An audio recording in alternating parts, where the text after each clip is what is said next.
Happy Wednesday to you, everybody. Welcome back. It's Annie and Elsten here with you on San Diego's number one sports station, 97.3 The Fan. Annie is off today. Craig Elsten here with you. Braden Suprenant as well.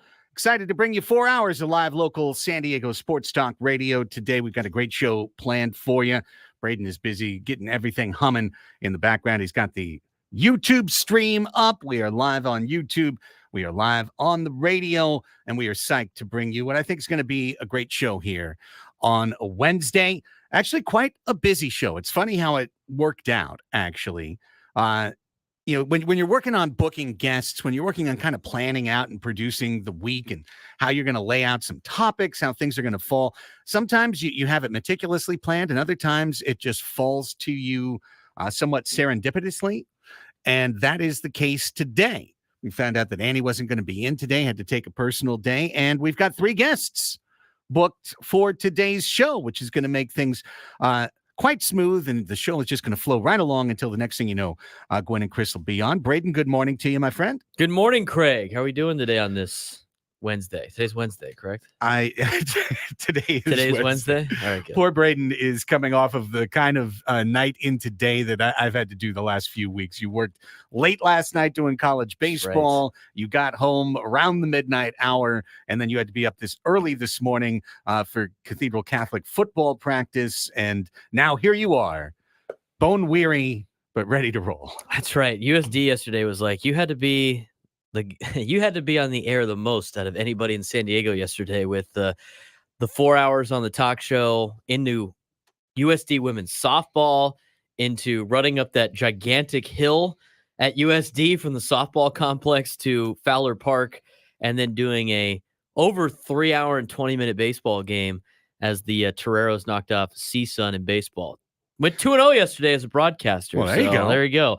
The softball team had another game as a doubleheader, so I had to pass that along to one of our other play-by-play men. But, yes, long day. I get home last night about 11:30, 12 o'clock, and then was in bed by 12:30. And as you know, Craig, whether you're playing in a game or calling a game, the adrenaline of being part of a sporting event takes a lot of time to fall asleep. And so I was out by 12:30, almost 1 o'clock, and then I had to be up again at 5. So nice little whirlwind tour. I'm looking forward to potentially taking a nap before I have to go play softball tonight. It's all fun, though, so I enjoy every moment of it. It could be worse. We could be the alternative, as we all know, about being in COVID and sitting at home or not being employed. I'm blessed for all these opportunities. I may be tired, but I'm having a great job. Having a great time doing it. Well, we are glad to have you along for the ride anyhow. Whatever, as you can do a Randy Jones today. You can give us 100% of the 40% that you have. That's right. Today. That's one of my favorite Randy Jones. Does that mean our show is going to be an hour and 40 minutes? No, it means you just are going to be, Randy Jones special on the hill today. Yeah, exactly. We're going to throw a 69 pitch complete game here. Just sinkers and ground balls to the shortstop. That would be completely fine. Let's lay out the show for you, because this is going to be a slightly shorter than normal first segment. Reason being, we've got a guest coming up in the second segment. We've started mixing in San Diego Legion into the 12 o'clock sports fix, and we have a commitment on this show to make sure that all of the sports clubs here in San Diego that deserve our attention get our attention. And without question, having been to multiple rugby matches at Snapdragon Stadium, Legion have a big fan base. They have listen, they've got one of the world's most popular sports in rugby to play. There's a rugby fan base wherever you go, even the United States of America, where it's probably less popular than it is in many countries around the world. But San Diego Legion are getting started with their home schedule on Saturday at Snapdragon Stadium, taking on Rugby Football Club Los Angeles. And in our very next segment, coming up just at 10:15, we're going to be joined by the head coach of San Diego Legion, a former New Zealand All Black himself, Danny Lee, will join us, and I'm very much looking forward to that. Of course, Legion came up just short last year, made it to the final in Major League Rugby before falling. That's twice that the club has come so close.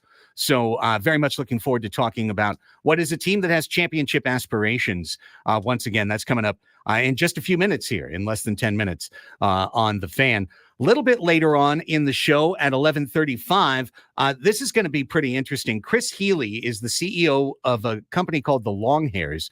They've even been featured on Shark Tank before, but they are part of what they hope to be a Guinness World Record breaking donation cycle this Saturday for the most hair donated in what they're calling the Great Cut 2024. It's centered here in San Diego. There's going to be a big music festival around it. Tim Flannery's band is playing this weekend, and Chris Healy is going to join us at 11:35 and let everyone know about the fun that's going on and about the charity that is involved. And they're looking for hair donations. And this man with very long hair is going to wind up with the same haircut as me, Braden, by Saturday afternoon.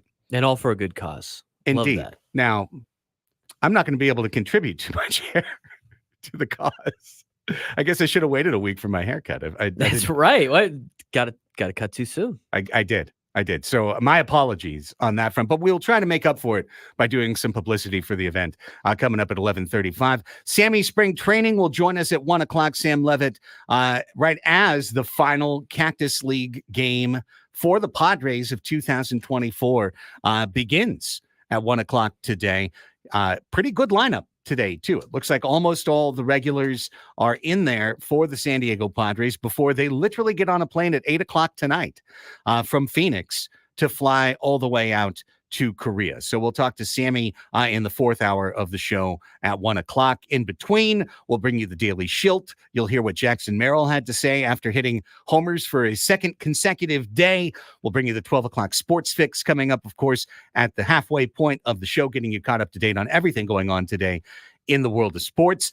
Sizing them up is going to move up to 12:20 today because we've got Sammy booked at 1 o'clock. So today we're sizing up the Cubs.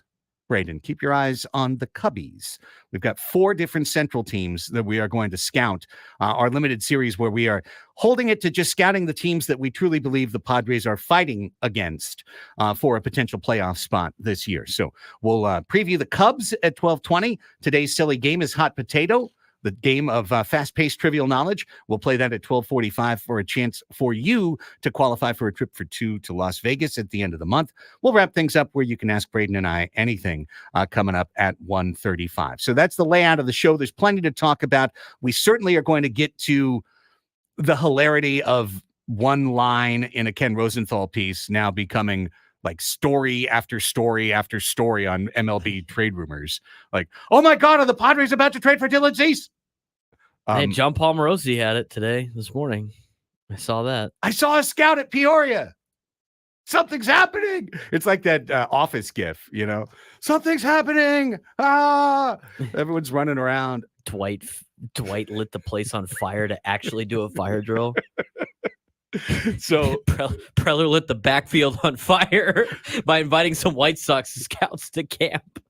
Exactly. It was actually for a pickup basketball game later that afternoon. Yeah, that's right. They just came by early to do some due diligence, but Ken Rosenthal spotted them. And the next thing you know, here we go down Rumor Mill Lane. So, I mean, we'll talk about it. We'll give it the airtime it deserves as we continue on the show. We'll preview this last game of the Cactus League and plenty more. Some decisions being made. All the decisions have been made in terms of which 31 players are going to Korea. They're just not going to tell us until this afternoon, but some of it's leaking out. Some of it's pretty interesting. We'll get into all of that and a lot more as we get between here and 2 o'clock. But let's take an early break right now. And then we're going to be joined by Danny Lee, the head coach of San Diego Legion. When we return, Annie and Elsten underway on San Diego's #1 sports station, 97.3 The Fan.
10:15 on the Fan. Welcome back. Annie and Elsten here with you. Annie Heilbrunn off today. Craig Elsten happy to hold down the fort with Braden Soprenet alongside. Right now, we're going to head out to our 97.3 The Fan hotline.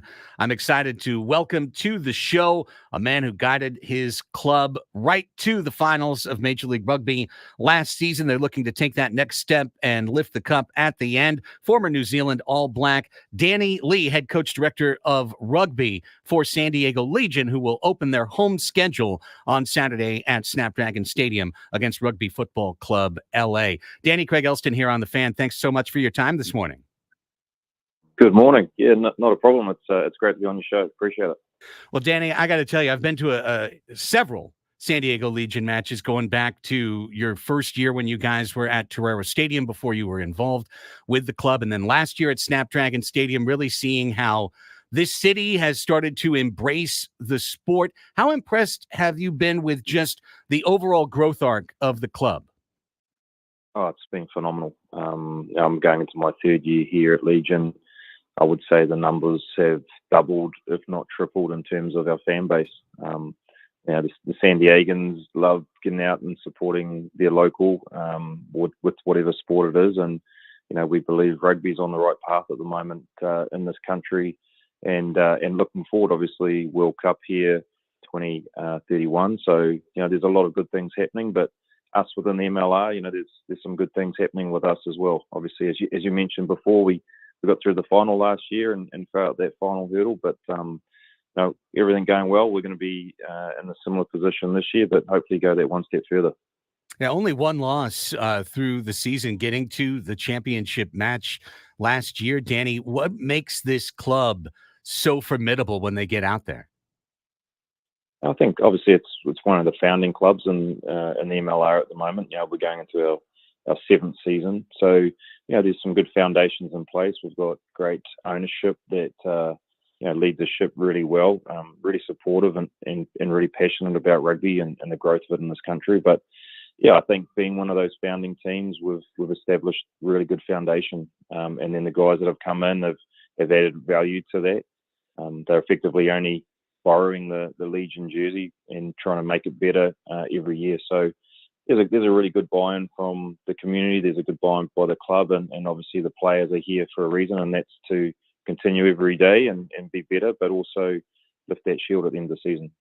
You come, Danny, from New Zealand, a place that is, truly at the heart of the rugby world. I had an opportunity 5 years ago to take a trip to Australia for a couple of weeks where it really opened my eyes to see the level to which the sport was celebrated with multiple seasons, two different leagues going. I was there for a grand final, and just to see how the entire city of Perth stopped, even though they didn't have a club in it, to watch what was going on. You realize as an American when you travel abroad the level to which rugby is one of the world's most popular sports. Obviously, you come to the United States of America where American football is the most popular sport, and rugby has been here for decades, has been played for generations. My dad played rugby when he was a kid, but what have you found in terms of making that adjustment from going from someplace where your sport is number one in the world to going to a place where you need to kind of be a proselytizer and bring people along with you? Yeah, it's a good summation, really. I mean, firstly, you went to Australia and you didn't go to New Zealand. That's disappointing.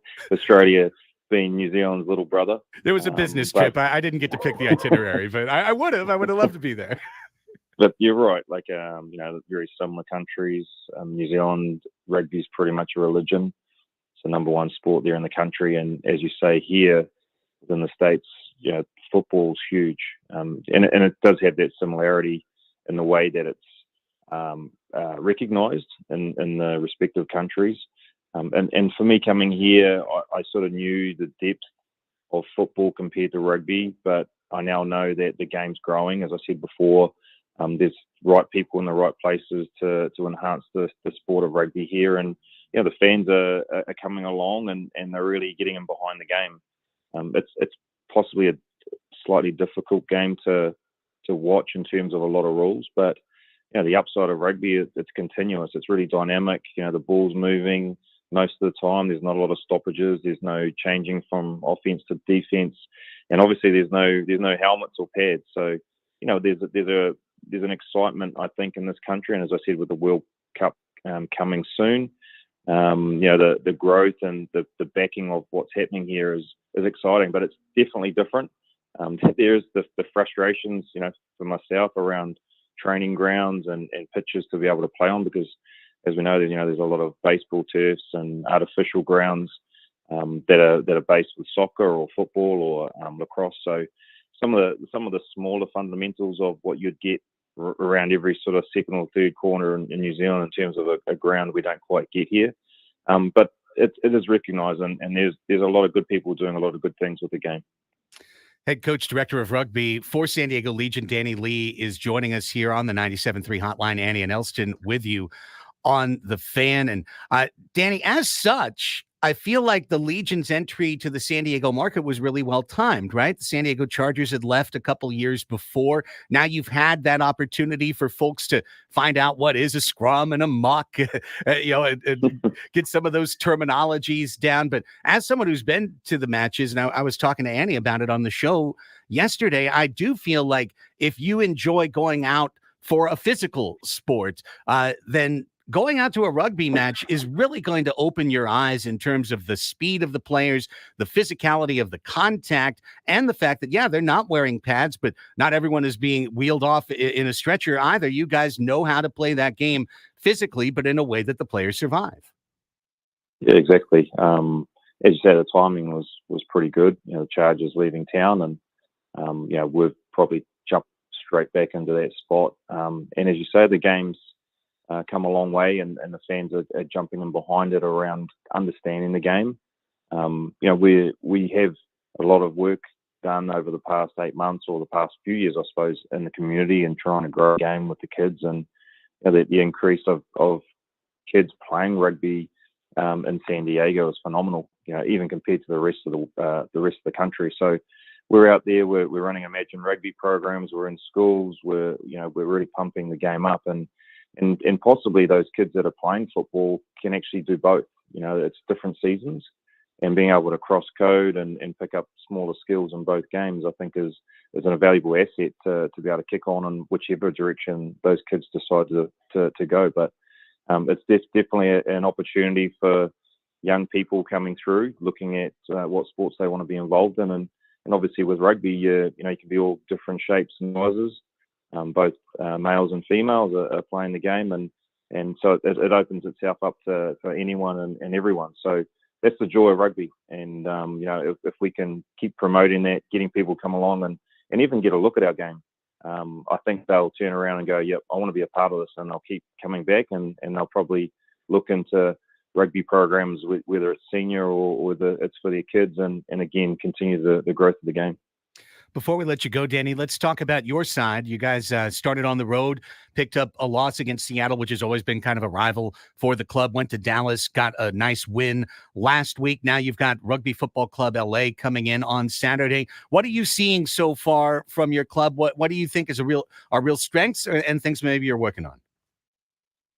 Yeah, it's the competition, as I said, is growing from last year to this year. There's a lot of recruitment that have gone on in the off season, and not only with players but coaches and some of the other teams. So the competition is going to be a lot tighter this year. I don't think it's going to be quite as easy as what we'd found it last year, and in a funny sort of way. So every game is going to be tough for us this season. We obviously started with a little bit of a hiccup against Seattle away, but after 4 or 5 weeks of preseason, you get thrown straight into a game.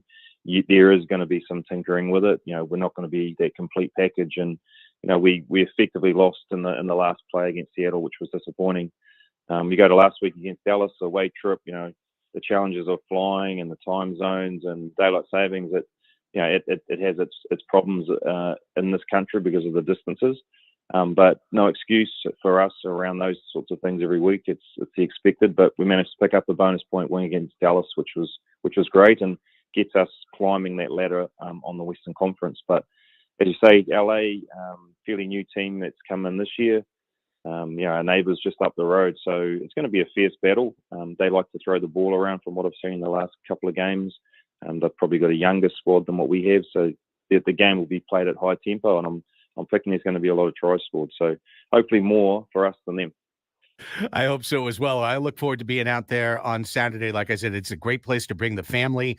I find Major League Rugby to be extremely entertaining and not as hard for people to figure out as you might think. In fact, there's so many great people when you go to a match at Snapdragon Stadium that will be very happy to let you know why they're lifting up a guy in the middle of the field to catch the ball and what's going on with this whole group of people that are scrummed together. Why do they do that? And what's the reason behind it? Like, you really do get people who are willing to give you the intricacies of the game. And before you know it, by the time the second half is on, you've really got a great handle on the flow, the rhythm of what is an exciting and extremely physical sport. Danny, best of luck to the club. We sure hope to catch up with you as the season continues and wish you great success along the way.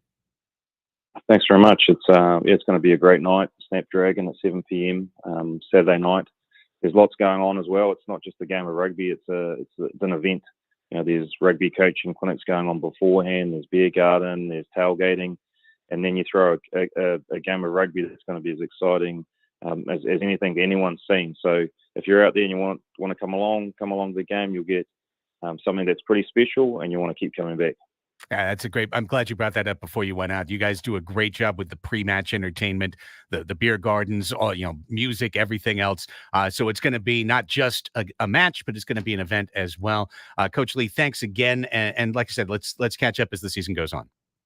Will do. Thanks very much for having me. You bet. There's Danny Lee. He's the director of rugby, head coach, San Diego Legion and Rugby Football Club, Los Angeles, coming up on Saturday night. And every time you tuck your nose inside a different tent in the sports world, you're just going to find a whole new culture. You're going to find, to me, if you walk into things like this with an open mind, if you walk in with curiosity on your side, you're always going to walk out so much happier for the experience. And that has been what I've experienced with rugby, Braden. I know in 2019, they did a great job of kind of bringing people along in the media. They had a mid-late season media day where they brought everyone out and just, hey, gave me tickets to a match, right? And then after going to one, we liked it. We brought the kid back. We went to a playoff match. We came back. We went to the MLR Cup, which was at Torero Stadium. They lost to Seattle that day on literally a scrum that carried over the goal line at the end. It was heartbreaking and dramatic, and it made me a Legion fan. And now that they're at Snapdragon Stadium, I think it's just the ultimate venue for exposure for a great sport. So, Braden, I think a lot of folks, if they get a taste, they're going to come back for more. Absolutely. And it's pretty cool. It's a cool sport. It's a growing sport here in San Diego. A lot of great rugby programs with the high school kids in town, a lot of great youth rugby programs as well. And that's only going to add to the love of rugby here, not only in San Diego, but in the United States. And it's a cool thing for San Diego. We do have a lot of different sports teams in town from a lot of different sports. And so you get to sample a lot of different sports that you're not usually accustomed to in a lot of the big cities. So it's a great opportunity to learn different sports and learn about them. And especially great if you have young kids that you want to get them active and into other sports. By having different type of professional leagues around, you can show them, different sports in person and different events. So they could be, maybe find the sport that fits them a little bit more than maybe some of the popular sports that you're used to putting your kids in. Hey, I mean, I'm perfectly excited to go see a women's pro volleyball match, a rugby match, to go see an ice hockey game, to go see box lacrosse with the Seals, to see professional indoor soccer with the Sockers. All of these sports not only are exciting and have something redemptive to each and every one of them, they've all got their own individual culture. And anytime you expose yourself to a different culture, whether it is a life culture, a sports culture, you're going to come away a little bit more worldly, a little bit more well-rounded, and maybe with a greater appreciation even for the sports that you're more familiar with. So give rugby a chance. And in fact, we're going to give someone right now a chance. We have a pair of tickets to give away to see Saturday night's San Diego Legion home opener against Rugby FC Los Angeles. You can get tickets at sdlegion.com. But if you're the number 5 caller right now at 833-288-0973, you've just listened to a rugby interview. If you listened through it and enjoyed it, why don't we reward you? 5th caller, 833-288-0973. Will snag a pair of tickets to Saturday night's home opener for San Diego Legion. We're back with some big baseball injury news that could have knock-on effects on the trade rumors that we've been hearing about. All that and more as Annie and Elsten continues on The Fan.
Listen to Sam Levitt's podcast, Inside San Diego Baseball. That's where Sam covers everything going on with the Friars. You can find it at 973thefansd.com or the Odyssey app or wherever you get your podcasts. Uh-oh.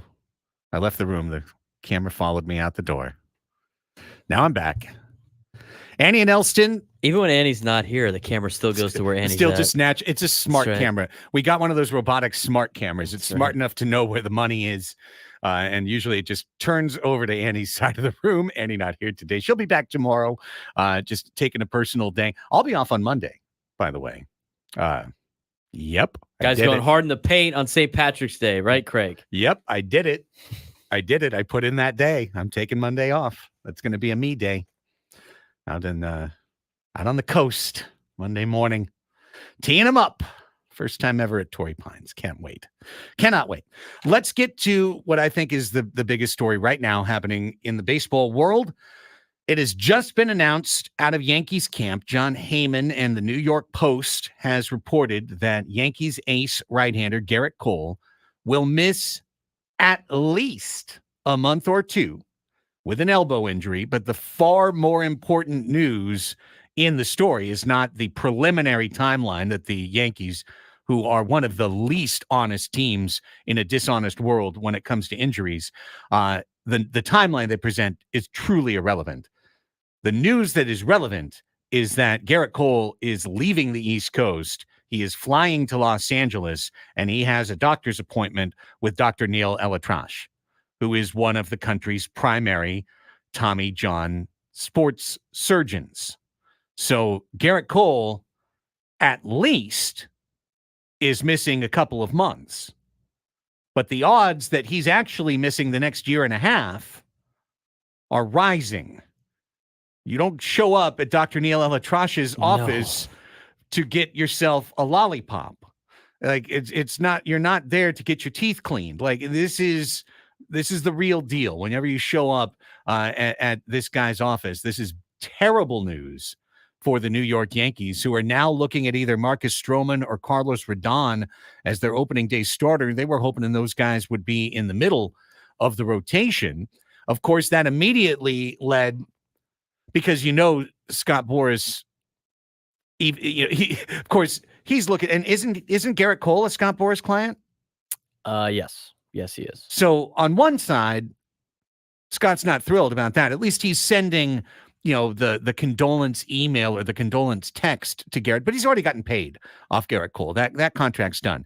What is really of interest to Scott Boras is the guys who haven't been paid yet that he could make money off of getting signed, Blake Snell or Jordan Montgomery. So surely Scott Boras poured himself a little cognac last night when he heard about Garrett Cole getting sent to Dr. Neil and said, I'm going to get one of my guys landed in New York.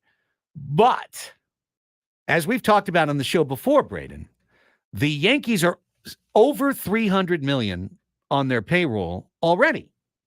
The Mets are too, which is crazy. But the Yankees are over $300 million. So they're over the last luxury tax threshold. That means every dollar that they spend from here on out, they have to give $1.10 more to MLB. So if they signed Blake Snell to a $30 million deal, they pay Blake Snell $30 million and they pay MLB $33 million.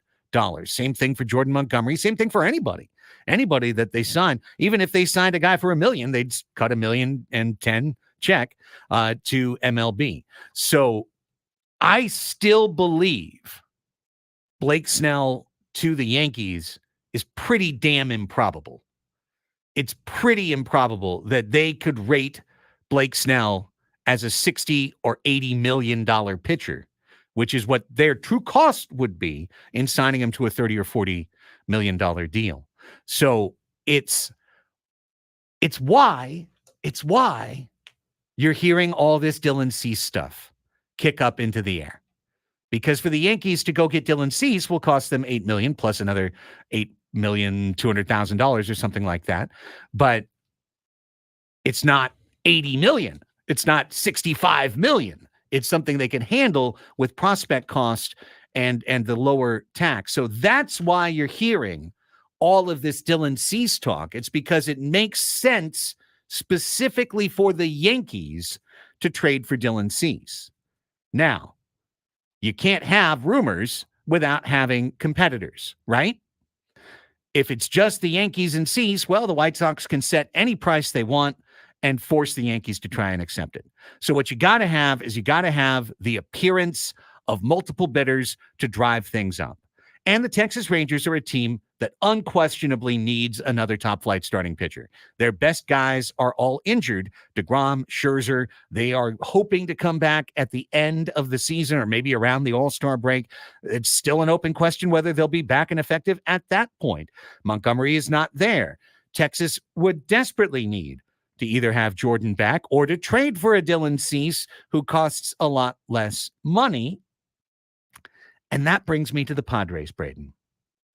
Because, sure, the Padres could afford to trade for Dylan Cease. The Padres could fit Dylan Cease underneath the amount of money they have to spend to stay under the luxury tax. They could completely do that. And the Padres have a really lush farm system filled with prospects, more than the Yankees and more than the Rangers. So here's what I think is actually going on, Braden.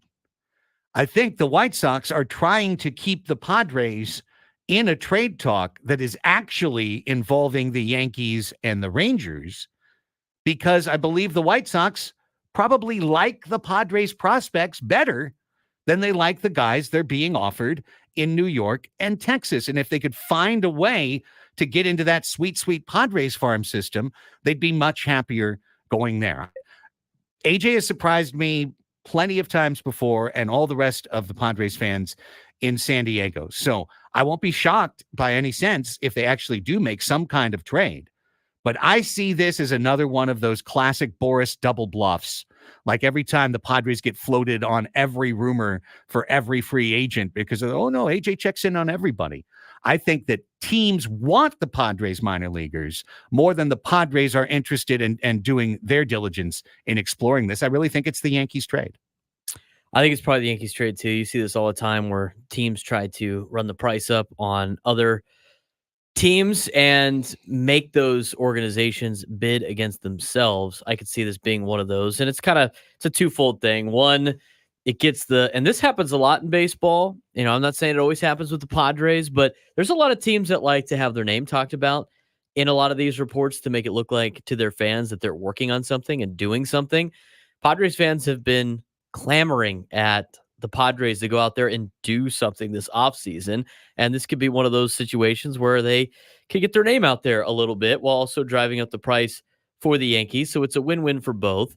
Obviously, they do want to show off their prospects as well. AJ Preller does a really good job of showing off his top farm system and prospects, because if you get the White Sox to buy in on how great some of these guys look, that also brings up the value in those players when you get to the deadline. Or even right now, there might be some things that the Padres or players the Padres are interested that are position players that they want to trade for.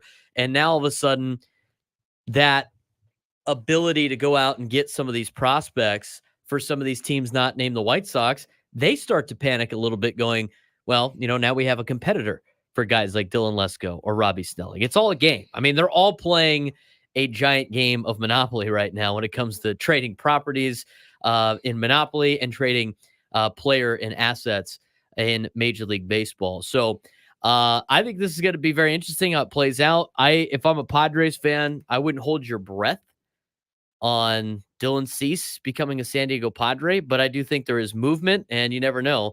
This might open the door for AJ Preller and company to make a move somewhere else. Now, just for the sake of, we are a Padres show on the Padres flagship station. We talk as much or more baseball as anybody, and I think we've been rumor central in terms of just trying to speculate and imagine deals. I've got a world where I'm very interested in a Chicago White Sox transaction.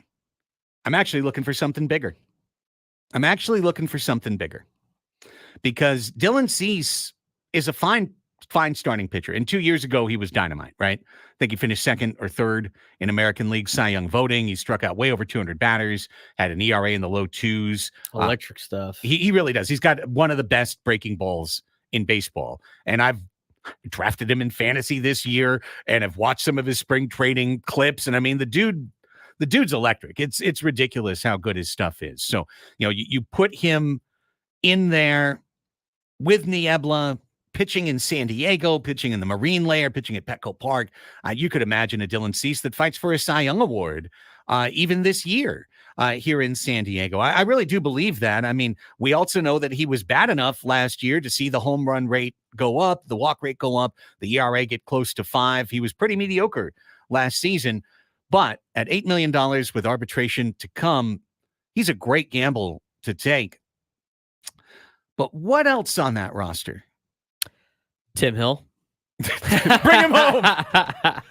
I'm kidding. I'm totally kidding. No, listen, But I did every see him 7-Eleven that saw their Monster Red Bull production go down, they're like, yes, bring back Tim Hill. Parkway Plaza is going to open up a new Bob's Big Burger just in honor of Tim Hill. Bob's Big Boy. I'm looking at Luis Robert. That's where I'm looking. I got my eyes right on this kid who, did you know the contract that Luis Robert signed with Chicago? Yes. Well, I'm looking at it right now. So no and yes. I see it right now. But yes. 6 years, $50 million. Average annual value, $8.3 million. He's getting paid $12.5 million this year, but it only counts $8.3 million against the tax. You could get Cease and Robert and still have $4.5 million underneath. The wiggle room you need to call up players as the year goes along. You could do it, and you could add simultaneously a dynamic 5-tool center fielder, legit power, legit speed, heart of his career. Turning 27 this season, but like mid to late season. Heart of his career. Right in the heart of his career. With 2 club options. 2 club options to follow. And Cease. What does it take to get that big of a package, to land that big of a fish? It takes a crazy deal. Here comes let's make a trade. Here's the thing though.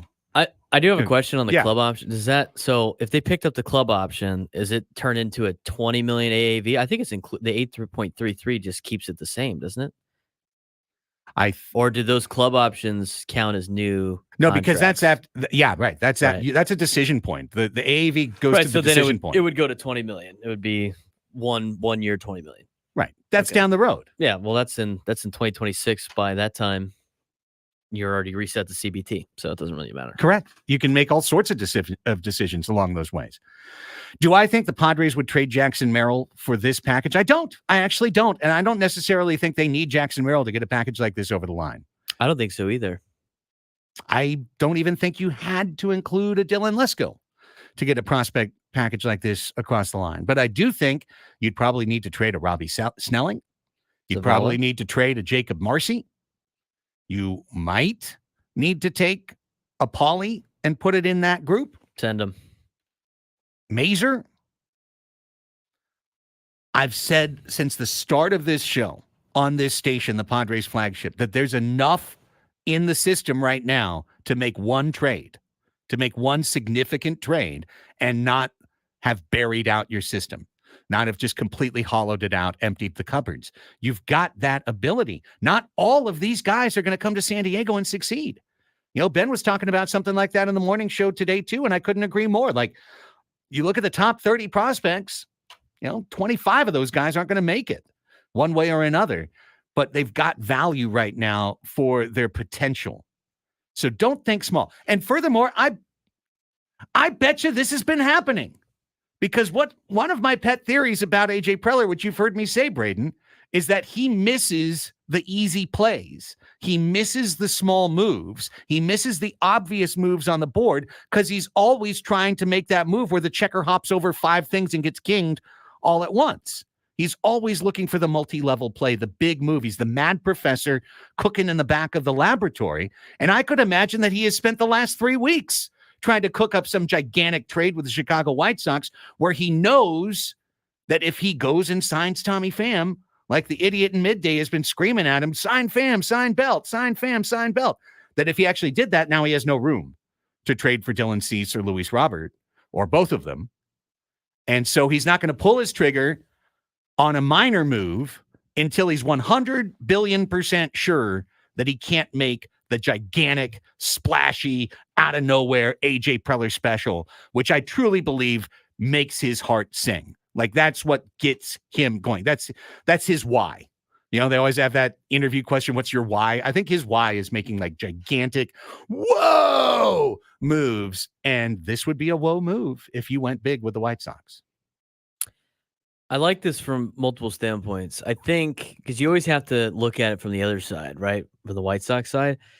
The White Sox right now, they're kind of at that point where the Braves were. Remember when the Braves just got rid of everybody because they were building a new stadium and then they were going to have all these young guys open up the stadium and they're going to have their young core, which is currently what they have. I could see now they're not as well run as the Braves, but this is the time for the White Sox because everybody that builds a brand new stadium does what with the brand new stadium? First year studs, right? Load up look, we're spending all this money. Padres did it, right? Padres did it. Brian Giles. When they opened up the ballpark, they dropped everybody in 02 and 03, and then they loaded up at that time on their spending to make Petco Park open with this loaded roster. If you're the White Sox, that's still down the road. Luis Robert Jr. is not part of that plan. If you look at some of these younger players that are kind of tweeners, Eloy Jimenez is not part of that plan. Yohan Moncada is not part of that plan. You know, Andrew Benintendi. These are guys, obviously, not all of them we want. But this is the time for them to trade anything that's not tied down to the ship and restock your system and have this young core of White Sox players. They already did it with acquiring Nick Nastrini and to open up a brand new ballpark in Chicago. I like it for the White Sox. I think it's on par with what the White Sox are trying to accomplish. I think it's the direction they want to go on top of the direction the Padres want to go. Padres need kind of like mid to late 20s players, guys that can compete at the high level because they're still, even though they're in reset CBT mode, they're still in win now mode with the stars that they have. So I like this potential move. I'm willing to give up those players that you mentioned, and I think those players are enough to make this move happen where you can still hang on to Merrill, Salas, and DeVries. I mean, those are your three guys that you want to hang on to anyway. So I think this is a good move for both teams. White Sox are looking to rebuild anyway. They're not going to compete this year. They're trying to compete in a couple of years.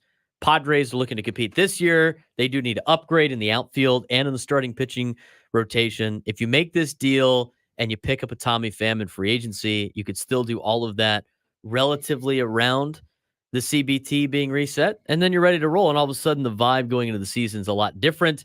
Now you don't have to rely on Jackson Merrill. You can let him develop a little bit more and pull him up midway through the season. So you get a little bit of an upgrade, almost like a trade deadline move, and you're ready to go. Sounds good to me. Hey, I would never be against making a big move because I believe that the Padres have an obligation to their fan base to win in 2024. I do not believe that treating 2024 as a gap year between high school and college and stripping down almost $100 million of payroll while charging us the highest season ticket prices that anyone has ever seen in town. They've sold out their season tickets. The club announced yesterday, they said they're done with season tickets. They've got now record sales. So that means you've taken as much essentially from the community as you can in this situation. We know that the TV contract isn't there. We understand that that's money that's gone, but what we're looking for is for this team to have its maximum opportunity to win. And as Braden said a little earlier, like Xander's 31, Manny's 30, 31.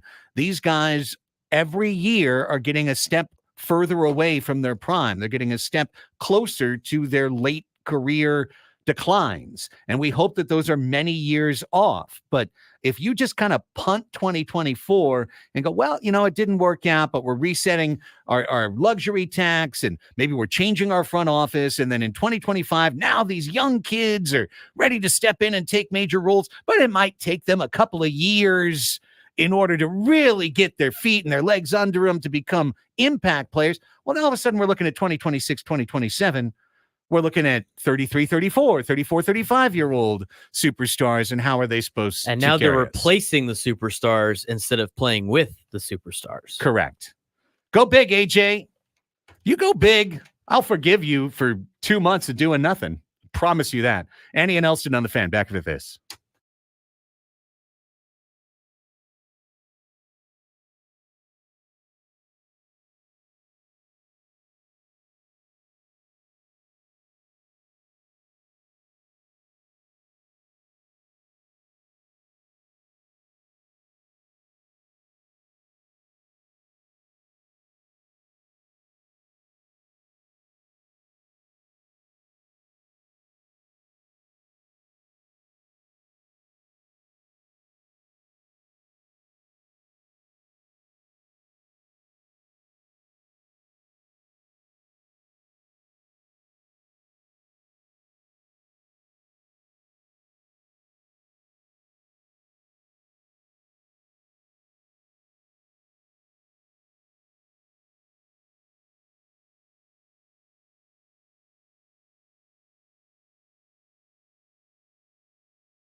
Hour number 2 of the show. Welcome back to your new midday hang. It's Annie and Elsten here on San Diego's #1 sports station, 97.3 The Fan.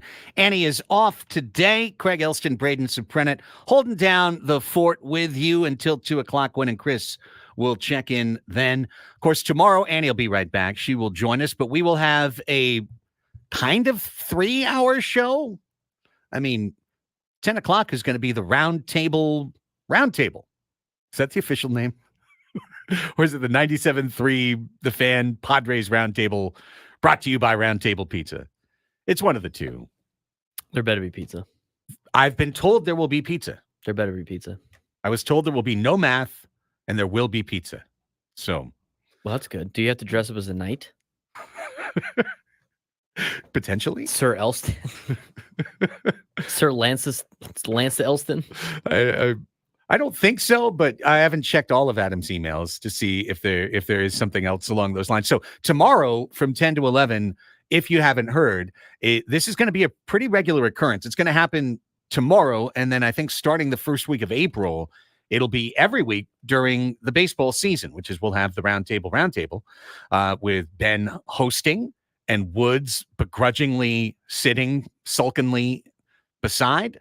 And then Annie and I there, fresh-faced, because it's our regular shift, and this is when we're supposed to be there. And then Chris and Gwen, also known as Gwen and Chris, kind of being there too. And it won't be Gwen because he'll be on a plane. But we'll have Chris. I heard Sam Levitt is checking in tomorrow as well. I heard him say that during his interview on Ben and Woods this morning. So should be a lot of fun for everyone except for Woodsy, who is just going to be spending the whole time staring at the red digital clock, tapping his toe, saying, when is it 11? When is it 11? When can I get them out of here? That'll be Woods. Everyone else, we're going to have a great time previewing the Padres season for you. And then Annie will be back with us for a full 3 hour, 11 to 2. Tomorrow, it is our Padres Deep Dive portion of the program. It will be interrupted at 11:35. Coming up then, we are going to be joined by Chris Healy, CEO of the Longhairs, to tell us about the Great Cut 2024, which is centered here in San Diego, but anyone, anywhere in the country can contribute to. We'll tell you all about that coming up at the bottom of the hour. Right now, let's get into some Padres because, man, it's wild. This is it. This is it, Braden. Last day, Cactus League. Last day on March 13th is wild. That is crazy. I hate to break it to us all. We are not going to win the Cactus League. It's unfair. We didn't get to play as many games. It's true. We're playing under protest. Right now in the Cactus League, hey, is this great news? If they win today, they automatically win. This one counts as 10 wins. Padres are 8-9 right now in the Cactus League. They're 5 games off the pace. And wouldn't you know it, it's the LA Dodgers at 13-4, pacing the Cactus League just ahead of the Colorado Rockies, the LA Angels, and the Kansas City Royals. Nobody is better at meaningless games than the Los Angeles Dodgers. The Angels have back-to-back Cactus League championships. They got a title to defend, Craig. So they need to come hard in their last, because the Dodgers are going to set their mark today, and that's it. They're either going to be 13-5 or 14-4, and then they're going to walk. But the Angels are going to have miles to go. They're going to have the ability to come back and take that Cactus League championship. As we had noted, the team that wins the Cactus League usually finishes in last place. So obviously that's going to continue this year. And it's going to be really fun to see the Dodgers stumble to 99 losses after winning the Cactus League outright. I'm sure they're going to regret some of the decisions they made along the way. But with that said, today the Padres are rolling out something akin to their regular lineup for this game. We kind of all thought that this would be a complete C squad lineup today. And you know what? By 1:45 or 2 o'clock, maybe it will be. Who knows? Maybe all these guys are going to get one swing and then head straight out. But here's the lineup. Bogarts at second, Toddy at right field, Cronenworth at first, Machado DH, Kim shortstop, Profar in left field, Campy at catcher, Eggy Rosario third base, Jackson Merrill center field, Joe Musgrove on the mound. This has been a rotating situation at third base now. It's been Rosario, it's been Wade, and it's been Graham Pauley. And obviously someone's going to be at third base. And I think all of those guys, I think all 3 of those guys will be in the 31, Braden, that make it on the plane tonight to Korea. But the real question is, are the Padres going to start Graham Pauley's clock to bat 8th and play third base for 2 games in Korea? Or are they going to settle in on a easier, so to speak, option, Tyler Wade or Eggy Rosario, guys who are already in their careers. That's going to be really interesting to see. The problem with the Padres is you can't predict it because you don't know what they're going to do. I mean, they're not afraid to start young players' clocks for any reason. They're very much AJ Preller is very much a can you be a player's GM? I mean, I feel like when you have player coaches, I feel like AJ Preller is kind of a player's GM. You know, he doesn't get into any arbitration fights with his players. You know, he's not afraid. He's not manipulating the service time like the Cubs did with Chris Bryant. You know, he puts the best guys out there and fills out the best roster. You know, he doesn't really play too many games from that sort of sense. But so from that perspective, I think it's very interesting to see what they decide to do, because honestly, I mean, I think this 26-man roster is kind of wide open aside from the shoe-in pieces that we already know, the guys under long-term contracts that are making a lot of money. And the other thing that's super weird about it is they're playing in Korea and they have a bigger roster going out to Korea for these 2 games. And then they come back and play 2 more exhibition games that count in the Cactus League. So they still have 2 more opportunities, Craig, against the Mariners. Those count as Cactus League games. So they're not out of it yet. I mean, still going to be hard with 9 losses to catch up to the 4-loss Dodgers. It is, but today's counts as 10 wins. So that's the rules. I didn't make them up.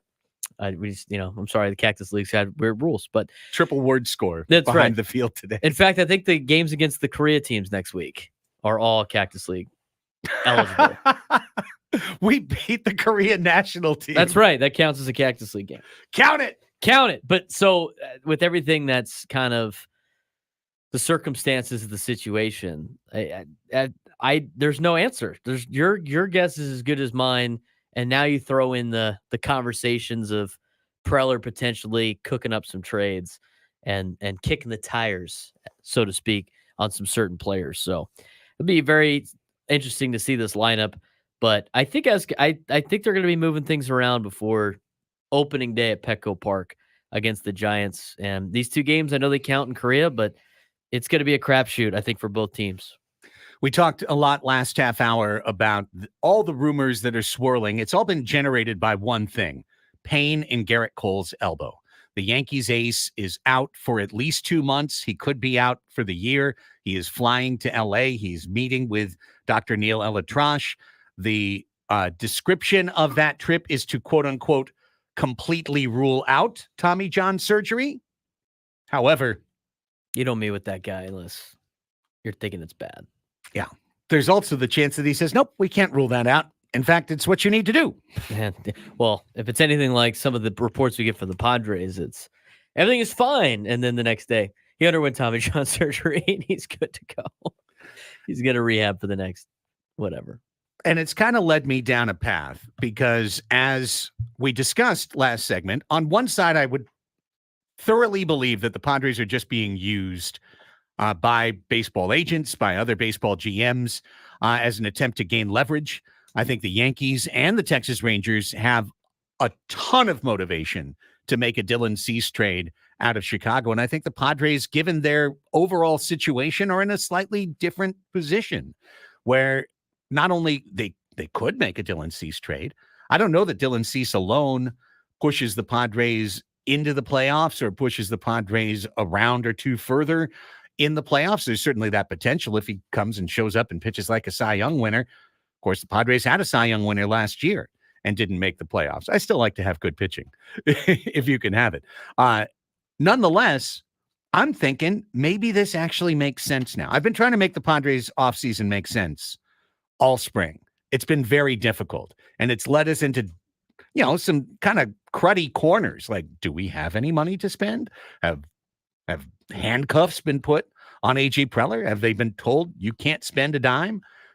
Or is it that AJ has been unwilling to make the smaller, safer, incremental moves to improve this team that are just sitting there like obvious plays on a chessboard, because he wants to make the big move? He wants to make the super splash, and he's willing to work the whole spring to get there, even if the rest of the team's kind of, hanging on the wire waiting for the move to happen. He's willing to make that big move, even if it happens a day before opening day, because that's just the style of GM he is. That's just the kind of moves that make his blood sing. That's what he loves to do. And I'm kind of feeling it in a weird way. I'm kind of feeling that. Like, if he turned around and just said, yep, we traded X, Y, Z, and A, and we just got Dylan Cease and Luis Robert from Chicago, I do think a trade like that would put the Padres firmly in the playoff picture with an opportunity to maybe make some real moves this year, make some real noise. We were talking about this off air, but the rotation they currently have can make you can make the playoffs with your current rotation. Adding Dylan Cease gives you an opportunity to win in the playoffs, and advance in the playoffs, not just make the playoffs. And we had the same argument with Blake Snell and trying to make that work. This obviously is very much more in line with what the Padres have the resources to do. So that's why I'm kind of buying into everything that's going about. And it kind of checks a lot of different boxes, for the Padres. One, it keeps them out of the CBT. Two, as you mentioned, it lets AJ Preller do the big splash moves that he always does. And it also improves, your outfield and your pitching staff at the same time if you decide to go this direction, while also playing into what the White Sox are currently doing in Chicago. Any White Sox fans going to tell you that they're trying to compete this year is fooling themselves, because they're not. We already know that Jerry Reinsdorf is an owner that doesn't like really spending too much money or makes very good decisions. And he's more of a business guy. And I can't wait they're going to be building a brand new stadium. So we'd already talked about that in the last segment. But AJ Preller is not shy to making moves hours before opening day. He did that when he brought in Craig Kimbrell the night before opening day against the Los Angeles Dodgers up in LA a couple of years ago. And this is one that checks a lot of boxes. I take it even a step further. You go and you get these two guys, right? It kind of plays into what seems like an overhype of the young players this spring. I mean, I felt like there's been a lot of extra hype on a lot of these young guys, valuing spring training at bats a little bit more than we usually do. And you talk up some of the prospects, you ship them off, you bring in two guys, you know how much money you got left in order to, maybe make one more move to upgrade the bench. I mean, if you add these two players that are very team friendly in money and have a little bit left over to add a Michael A. Taylor or maybe a Tommy Pham, now you got bench depth, you got starters in spots, and you have a more complete roster, and you didn't have to spend too much to do it. And again, not only does AJ like moves like that, I think the business side of the Padres like moves like that. I think that they know that it moves the needle in San Diego. I think they know the reaction they get from 97.3 The Fan when big moves are made. They know the reaction they get from the media at large when big moves are made and how the fans respond to them. So would that bump your excitement level? We talked about our excitement level going into the season. We're kind of around like a 4 to a 6 in terms of just overall season. At like a 5.5 to a 6, that would immediately bump up my excitement for the season, because I think that changes the outcome of this season by adding those two players. It would bump mine up 3 to 4 points. If we were doing a 0 to 10 scale, it would bump it up 3 to 4 points. Because right now I'm going into the season with a combination of the every year feeling of excitement and anticipation and hopefulness. And, just yesterday, right, we spent a good portion of the show going through what are things that could go right / need to go right for the Padres to have a best case scenario. But the other side of me is going, what if these kids aren't ready? What if some of the players we're counting on to take steps forward, take a step backward instead? What if an injury strikes at the wrong position? I feel like we don't have the depth this year to overcome that. I feel like the team would immediately be a losing team. And if we have a losing season on the heels of what, I'm sorry, I don't care that they finished at 82 and 80, was a losing season last year, the most anticipated season in Padres history, and there were 8 games under 500 in September. I'm sorry, the franchise is going in the wrong direction at that point. And a lot of people are going to be in different places in 2025, probably off the field as much as on the field. So you do a big move and you put the Padres right in the top 5 in the National League in terms of overall roster talent. And I think as a fan, I'm geeked to now pay the high ticket prices that I'm paying. I'm excited at the opportunity to spend the summer at Petco Park. I'm not unexcited. And maybe Jackson Merrill's going to be great. And maybe the team's going to be judicious and Paulie will start in the minors and then he'll find his way up because he earns his way up. And maybe we're going to be really feeling good about the team in September 2024. But you make a move like this, now all of a sudden I'm going, yeah, we're winners. Let's go. The other thing too with Jackson Merrill in this situation is he now becomes, again, I hate comparing everything to the Dodgers, but he becomes that player, that young player that if he does well, you're playing with house money. Right. You don't have to have him play well. He doesn't have to play well. He doesn't have that pressure. He could just focus on doing him and being himself and learning how to play at the major league level where it's not going to impact the Padres' wins or losses as drastically as they might now. And any extra benefit you get out of Jackson Merrill is a huge, huge plus to this team, as opposed to right now, where during the period he is learning how to play at the major league level, which there's going to be a learning curve during the regular season. It's not impacting the Padres' wins and losses, which again is the main reason why they have minor league baseball, so guys can get reps, and it's not going to cost the major league team L's in the standings. Let's take a break, and when we come back, we'll hear what Mike Schilt had to say today. He spoke about Joe Musgrove's spring. Plus, you'll hear what Jackson Merrill had to say after homering in consecutive days in the Cactus League. Those two sound clips when we continue with our Padres Deep Dive. It's Andy and Elsten on San Diego's #1 sports station, 97.3 The Fan.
This hour of Annie and Elsten is brought to you by Prize Picks, America's #1 fantasy sports app. Cash in on basketball's big moments with Prize Picks, America's #1 fantasy sports app. That's 2 sentences in a row.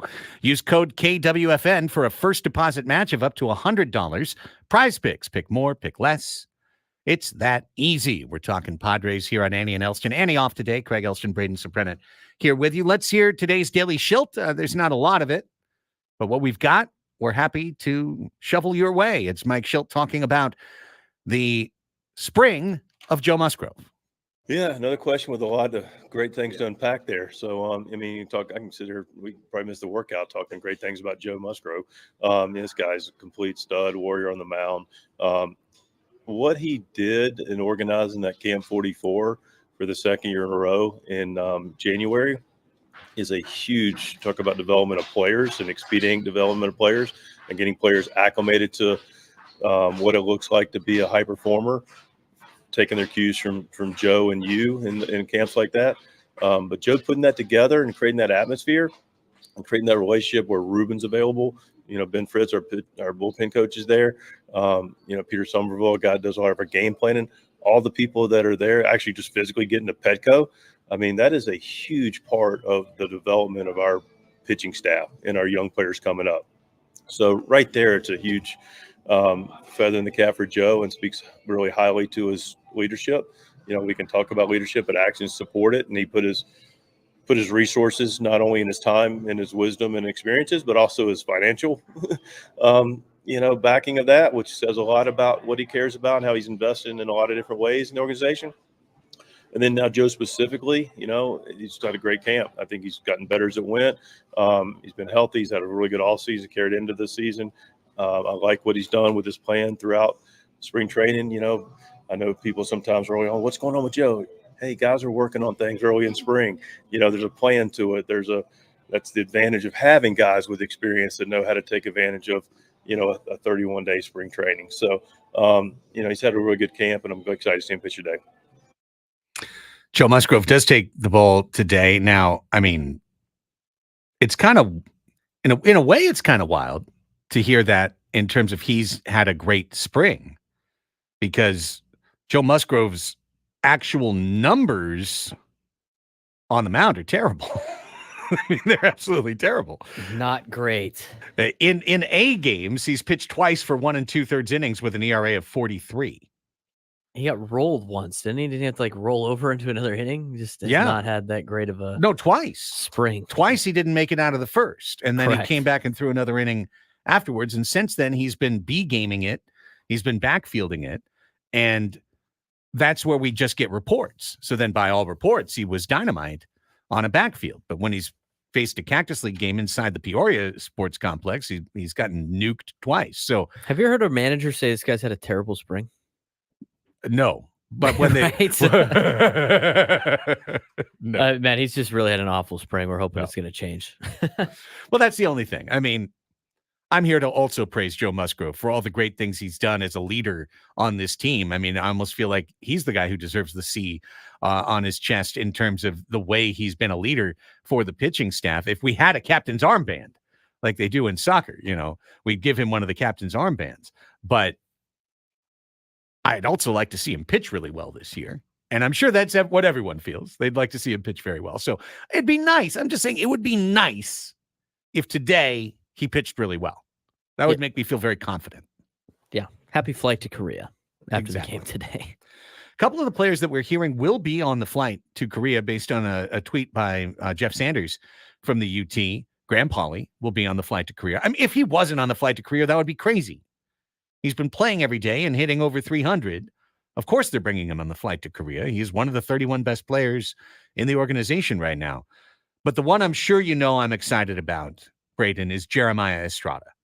I really think Estrada, and I could be just, you guys might laugh me off the show a couple weeks into April if this kid goes out there and gives up 3 runs twice and gets knocked out of the league and gets pushed back to the minors or released or something. But Estrada is one of these pitchers that has been identified over the last couple of years by the spin gurus, the stat heads, the folks who look at the Stuff Plus as being a real potential comer. And this spring, 7 1/3 innings, 2 hits, 3 walks, 10 strikeouts for Jeremiah Estrada. No runs allowed, no runs. He's going to be on the flight. I'd like to see him in the bullpen. Do I want to see him pitch against the Dodgers? Are we afraid of everyone pitching against the Dodgers? I don't know, but I'd like to see him get that opportunity. And given that the Padres are going to have kind of an 11-man bullpen for the Dodgers series, I think he's earned his spot at least into that conversation. Yeah, it's so weird. The series is kind of like a playoff series, right? Because it's the kind of the neutral side. It's 2 games. It's before everybody else starts. All hands are on deck, for this series in Korea because, even the pitchers are not really built up yet. And you want to win these games, because they count in the standings. And because you have a week off after the fact, I mean, you can use all the starters in these 2 games. You can use all of your arms and you can have a lot of opportunities to be able to get guys some reps as well, because you still got to be ready for the regular season. You can't hemorrhage your future just to win these 2 games, but you can carry a bigger roster, try to get as many of those guys opportunities as possible. And a guy like him would be able to make the most of an opportunity in a big league game. And it's kind of a good showcase to see how he would do in the regular season, because I would imagine that it's going to be a packed crowd. It's a lot different than, just Tuesday night against the Rockies. I mean, you're going against a rival in a foreign country that is super excited to see Major League Baseball, and it's going to be a rowdy bunch. So I like all the elements that are getting thrown at some of these young guys. And you know what? It's a perfect 2 games to see what guys sink and what guys swim at the Major League level. Let's hold the Merrill post-game interview for after our interview, because coming up, we're going to be joined by a man known as El Rubio, Chris Healy. He is CEO of the Long Hairs. We'll find out what this organization is about. The Great Cut 2024 is taking place here in San Diego. Charitable endeavor coming this weekend that's going to be a very entertaining endeavor as well. We'll get all the details to you next as we continue. Annie and Elsten right here on San Diego's #1 sports station, 97.3 The Fan.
All righty, here we go. 11:37 on the Fan. It's Annie and Elsten. No Annie today. She'll be back tomorrow. Tomorrow starts with the 97.3 Roundtable presented by Roundtable Pizza, where we've got all the hosts in here from 10 to 11 a.m. to chat about the Padres.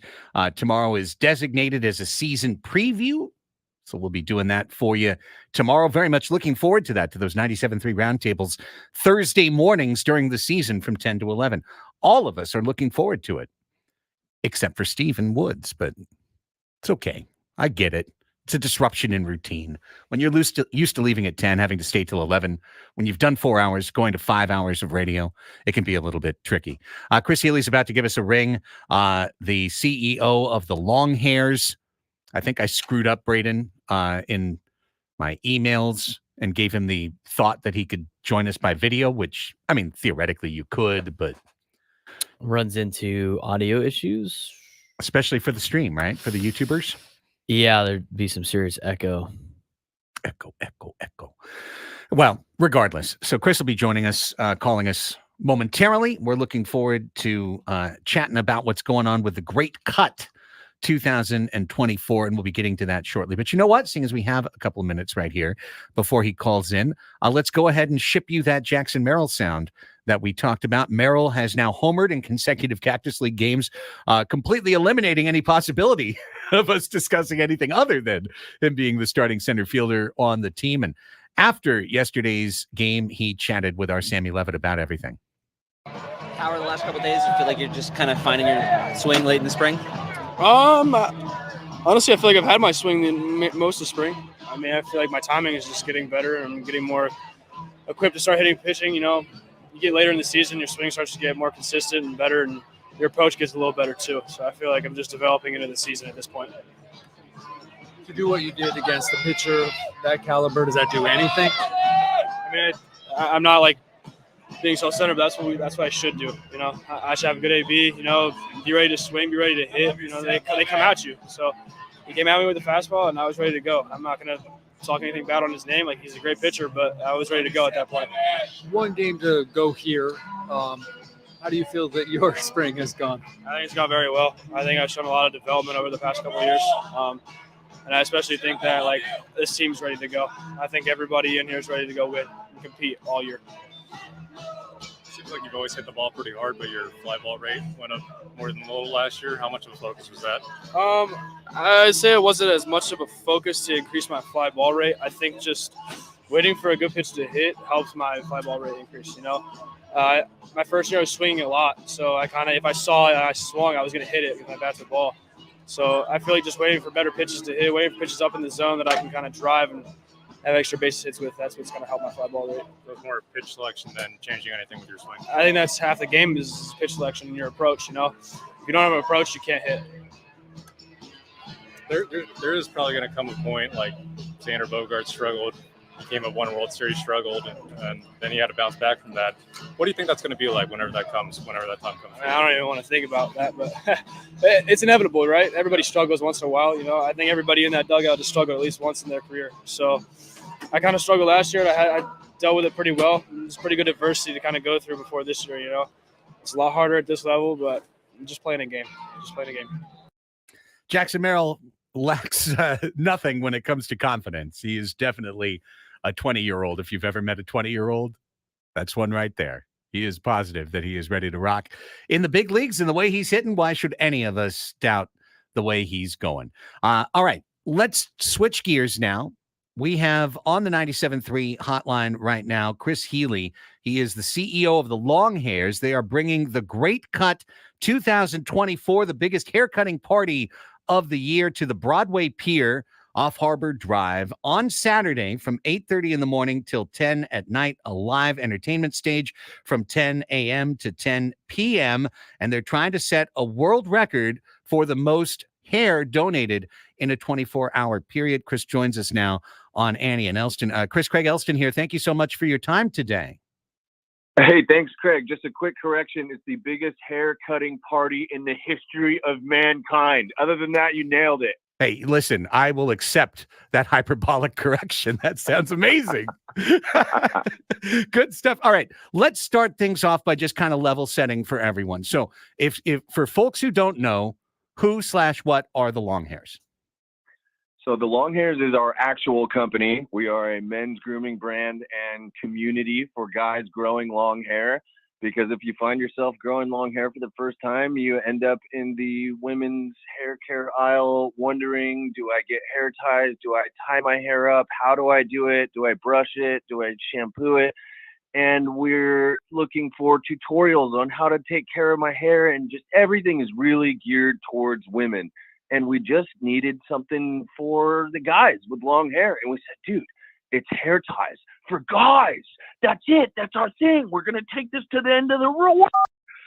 And then we started and have been intensely working on that for 10 years. But we quickly realized it's a lot more than just products. It's about guys with long hair, what it means to have long hair, what you've had to go through to get there, the stigma that you get from the world around you, the fact that everyone thinks calls you a woman, and all the other, hippie, get a job, all that stuff. So the Long Hairs was made to inspire confidence, develop masculinity, and foster community among guys growing our hair. And this is 10 years in. So that gives you a pretty good idea of the Long Hairs. Yeah, I mean, a lot of success for you guys, right? I mean, even to the point that you went on Shark Tank and won, right? Mark Cuban took a piece of the company.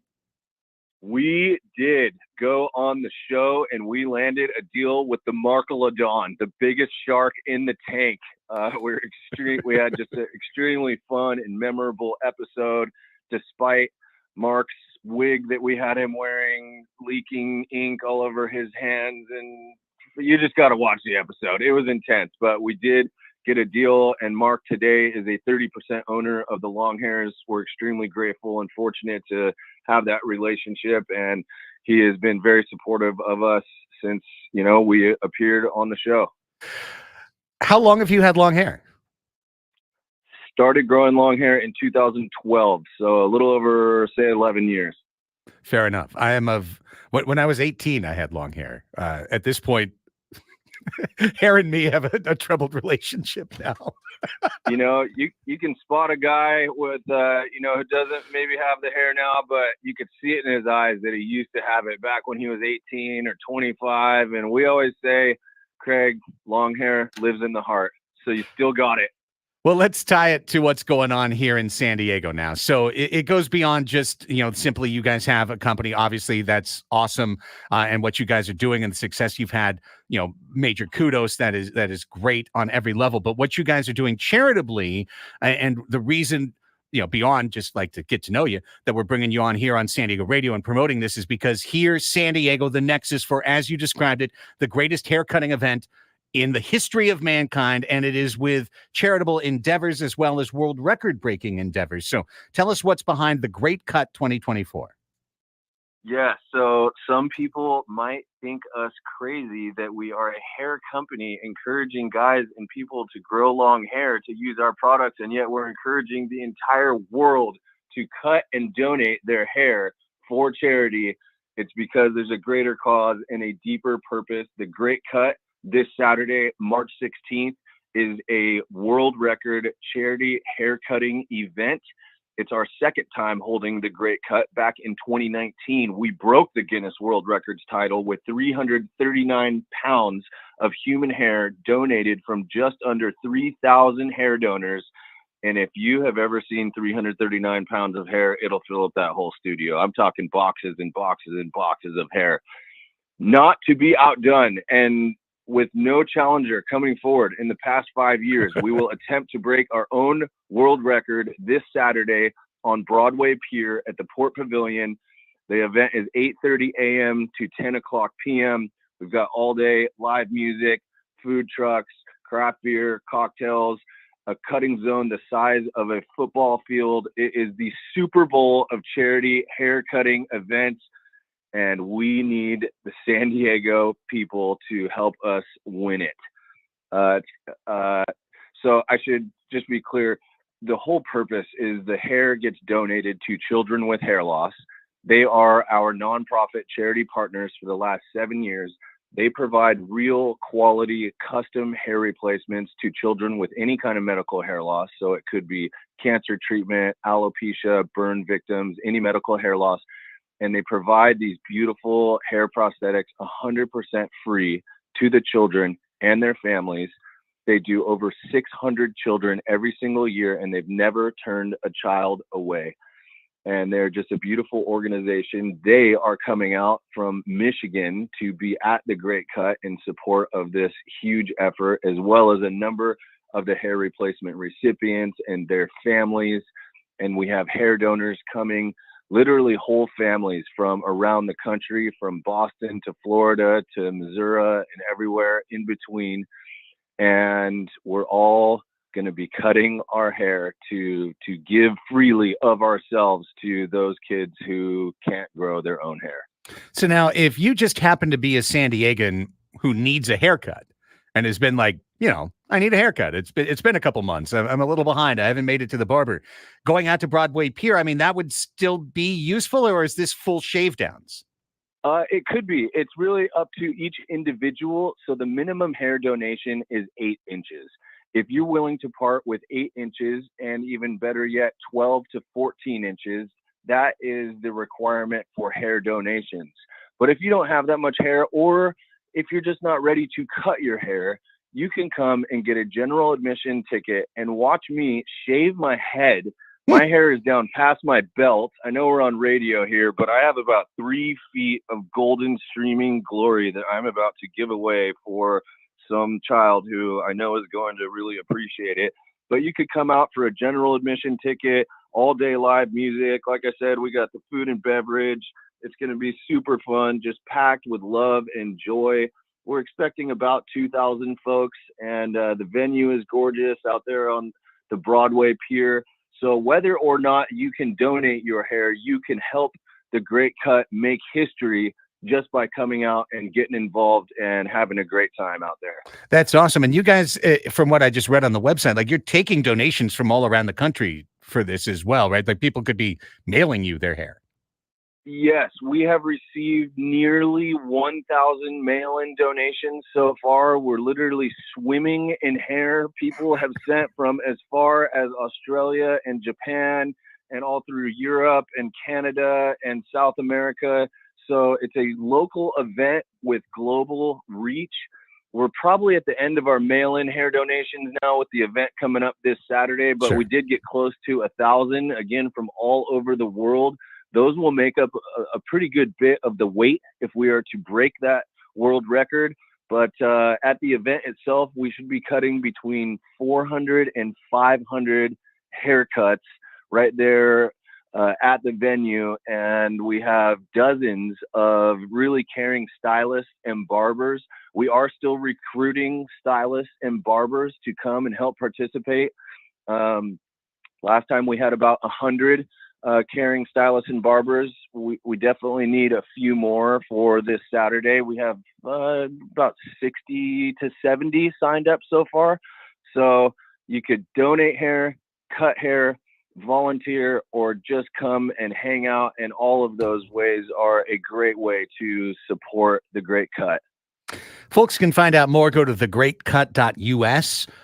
You could also Google The Great Cut 2024, and it will get you there as well. And on that main stage, I know Tim Flannery's band is playing. My guy Jefferson J is going to be emceeing for you. So it sounds like you're going to really be keeping it lively. Yeah, we got a lot going on. Jefferson J is emceeing all day long, going to be tireless out there. And the great Tim Flannery, San Diego legend, with the Lunatic Fringe, are coming out as our headliner band at right about 7 p.m. And then that will lead into our official world record announcement, if necessary, at 8:30 p.m. So we got Flan and the whole crescendo coming around that evening hour there, just when the sun should be setting into behind Point Loma and the San Diego Bay. Well, this sounds perfect and like a great, not only just a great time to head out to Broadway Pier and have a lot of fun and just kind of absorb the positive karma. If you have the hair to donate, which I wish I did, Chris, I truly I truly wish I did. Then it would be, that is also something. Please, if you've been thinking about going from long to short, this is the way to do it, to help out and to benefit children with hair loss. Incredible charity. Thank you so much for the time. Really appreciate it, Chris, and glad to be able to connect you to the sports fans here on San Diego's #1 sports station. Thank you, Craig. And if I could just make one last call out to everyone, if you're listening to this, it's something we're putting everything we've got into, all of our energy, willpower, and everything we got to bring something extraordinary into the world. And we're asking the people of San Diego to come out on Saturday and help us make it real. And I hope to see you there. And thanks for having us on, Craig. It was awesome. Absolutely. My pleasure to help out. Thank you so much, Chris. That's Chris Healy. He's the CEO of the Long Hairs, the Great Cut 2024, taking place all day at Broadway Pier on Saturday, getting started at 8:30, rolling right through to the nighttime. Tim Flannery and the Lunatic Fringe playing at 7 o'clock on the main stage. By the way, very clever in that, Braden, spelled M-A-N-E, the main stage. I like that. The main event will be Chris Healy cutting off 3 feet of hair on his head and going down to what I've got. He and I will have the same haircut as Tim Flannery does by the end of the night. That's awesome. On Saturday. So, yeah, really fun stuff. Good stuff. Thanks to Chris for joining us. Always, this town is so awesome, man. Like, it's just such a cool place. It's so diverse. It is so multifaceted. There's always something interesting going on in San Diego every weekend. There's a reason why people want to put on events here, why people want this to be the place to stage something big. And I think this is really cool. And, not for nothing, that's a really important charity because it's something you don't think about, but the need for human hair for kids who have lost their hair for one medical reason or another. I mean, that's really awesome because from a confidence standpoint, from a society standpoint, that's one of those little details that you could easily miss. Yeah, it's so huge, especially for kids that are having to go through, a lot, and obviously it's very difficult for them to handle. It's difficult for adults to handle that as well. So it's a great cause and a great opportunity to bring a smile to a lot of kids' faces that are going through a lot of difficult times right now in their life. And it's the simple thing of just being able to have hair on their head is a huge thing for a lot of kids, and it's going to bring a lot of joy to kids that are really going through some tough times. Do you want to see my long hair picture? I just texted it to you. Okay. Do we want to put it on the YouTube channel? I think it would be great if you put it on the YouTube. That was wow. That was my high school senior photo. Look at the flow. I had the flow. Long Beach Poly right there. That was Long Beach Poly 1990 yearbook, senior class. Elsten had the long hair. Kind of a mullet, actually, if I'm being honest with you. It was mostly the party in the back. It's pretty normal in the front. Yeah, it's kind of mullety for sure. It's a little bit mullety. The funny thing about my hair, as it turns out, this is still true to this day if I tried, the longer my hair grows, the curlier it gets. It starts wavy. Oh, yeah. It's super curly in this photo. It starts wavy, but then it gets curly. And if it actually gets long enough, it grows in ringlets. Like it turns into the loopy ringlets, and you can stretch it out and bob it like bob. Now, will I ever do that? I don't know. Will I be stranded on a desert island for 8 to 12 months? Will I be put in a circumstance? Going on Survivor? Yeah, exactly. Like, I mean, I would definitely shave my head if I was going on Survivor before I started, just to see how long it would grow. I mean, see how long you get the beard going. During COVID year, I tried to let my beard grow out. That also doesn't work. Like, just doesn't work. Doesn't work. Yeah, I think it's itchy and patchy, and yeah. YouTubers, stay tuned. Only you will be seeing my high school senior picture with the long hair. That is coming up. As part of the Sports Fix. We will also bring you the rest of the sports world in 10 minutes or less on the 12 o'clock Sports Fix. That's what's ahead as we get to hour number 3 of Annie and Elsten on San Diego's #1 sports station, 97.3 The Fan.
The literal halfway point of our work week, 12 o'clock on Wednesday. Welcome back, everybody. It's your new midday hang. It's Annie and Elsten on San Diego's #1 sports station, 97.3 The Fan. Annie Heilbrunn has the day off.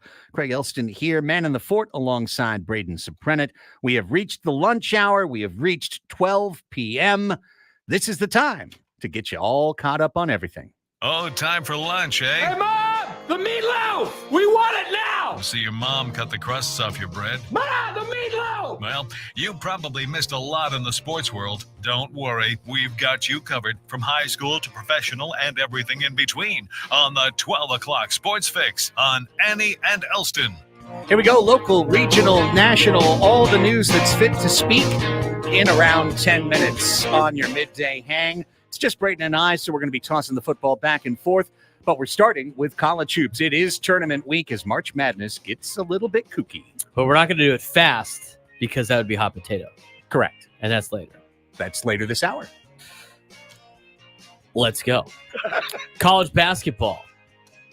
Aztecs men's play tomorrow against UNLV at Thomas & Mack Arena for their first round of the Mountain West Conference Championship. That'll be at 2:30 on CBS Sports Network. Aztecs women's basketball will also be taking on UNLV tonight in the championship game, also at Thomas & Mack Arena, Thomas & Mack Center, if you will. Aztecs women's team has been on a tear in the Mountain West Conference tournament. They're taking on a very, very good UNLV team. In fact, UNLV has lost one Mountain West Conference game in the last 2 years. Wow. And that was this year. And I remember that from doing their game against USD. When they played against USD, Craig, they shot like 80% from the three-point line. I'm not even kidding. It was unheard of how good they were from the three-point line. They actually shot 50% from the three-point line. But one girl shot 80%. She was 8 for 10 in Durazo Frescas, who scored 24 points that day. UNLV has been outstanding. Their only loss was to New Mexico by 3 points. If the Lady Aztecs go out and beat UNLV tonight, they will be in the NCAA tournament coming up in just a matter of weeks. So San Diego State with a lot to play for. UNLV, by the way, in their home arena is favored by 20.5. So we'll see what the women can do. But on this fantastic run that Chris Ello is currently a part of, yes, we'll see how the Aztecs do against UNLV. With Ello at their tonight. side, anything's possible. He's called some very memorable moments for Aztec athletics. Steven Strasburg no-hitter, and hopefully a women's college basketball Mountain West Conference championship. Did I ever tell you the story about that? The perfect game, Strasburg? No, but I've Put heard. a pin on that. I'll tell you the story later. I've heard him. I've heard the call 1,000 times on Gwen and Chris. Yes. But that's basically all we got in college basketball. Again, UCSD will be in the CBI for men's basketball. The women's team eligible for the postseason. Just like the men's, Aztecs still playing. And we'll let you know what happens tomorrow on the show. Here is Craig for more action in the sports world. It will be Major League Baseball.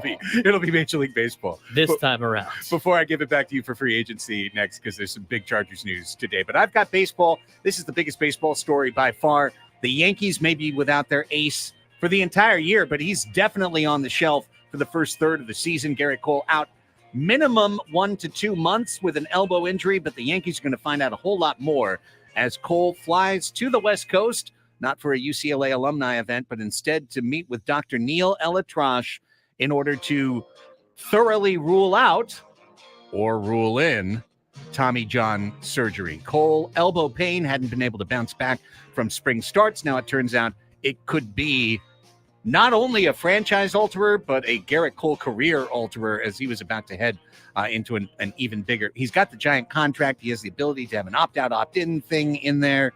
If he's hurt, he's in. Meanwhile, Tampa Bay right-hander Taj Bradley, not quite Garrett Cole, but they think well of him. He's going to start the season on the injured list with a pectoral strain. Blake Snell and Jordan Montgomery remain unsigned. Padres host the A's in an hour in Peoria at the Sports Complex. The last Cactus League game for San Diego before they board a flight 8 p.m. tonight from Sky Harbor Airport in Phoenix to go 13-plus hours to Korea. Joe Musgrove gets the ball against Ross Stripling today. Almost the entire full starting lineup in there for San Diego, including Manny Machado at DH, Sander Bogarts leading off, and Luis Camposano at catcher. Profar's in left today. Jackson Merrill, who's homered consecutive games, is clearly the starting center fielder for this team. He's batting ninth, and Eggy Rosario gets the start at third base today. I toss the potato back to Braden, where NFL free agency just continues to hum. Yeah, a lot of news with the Chargers today.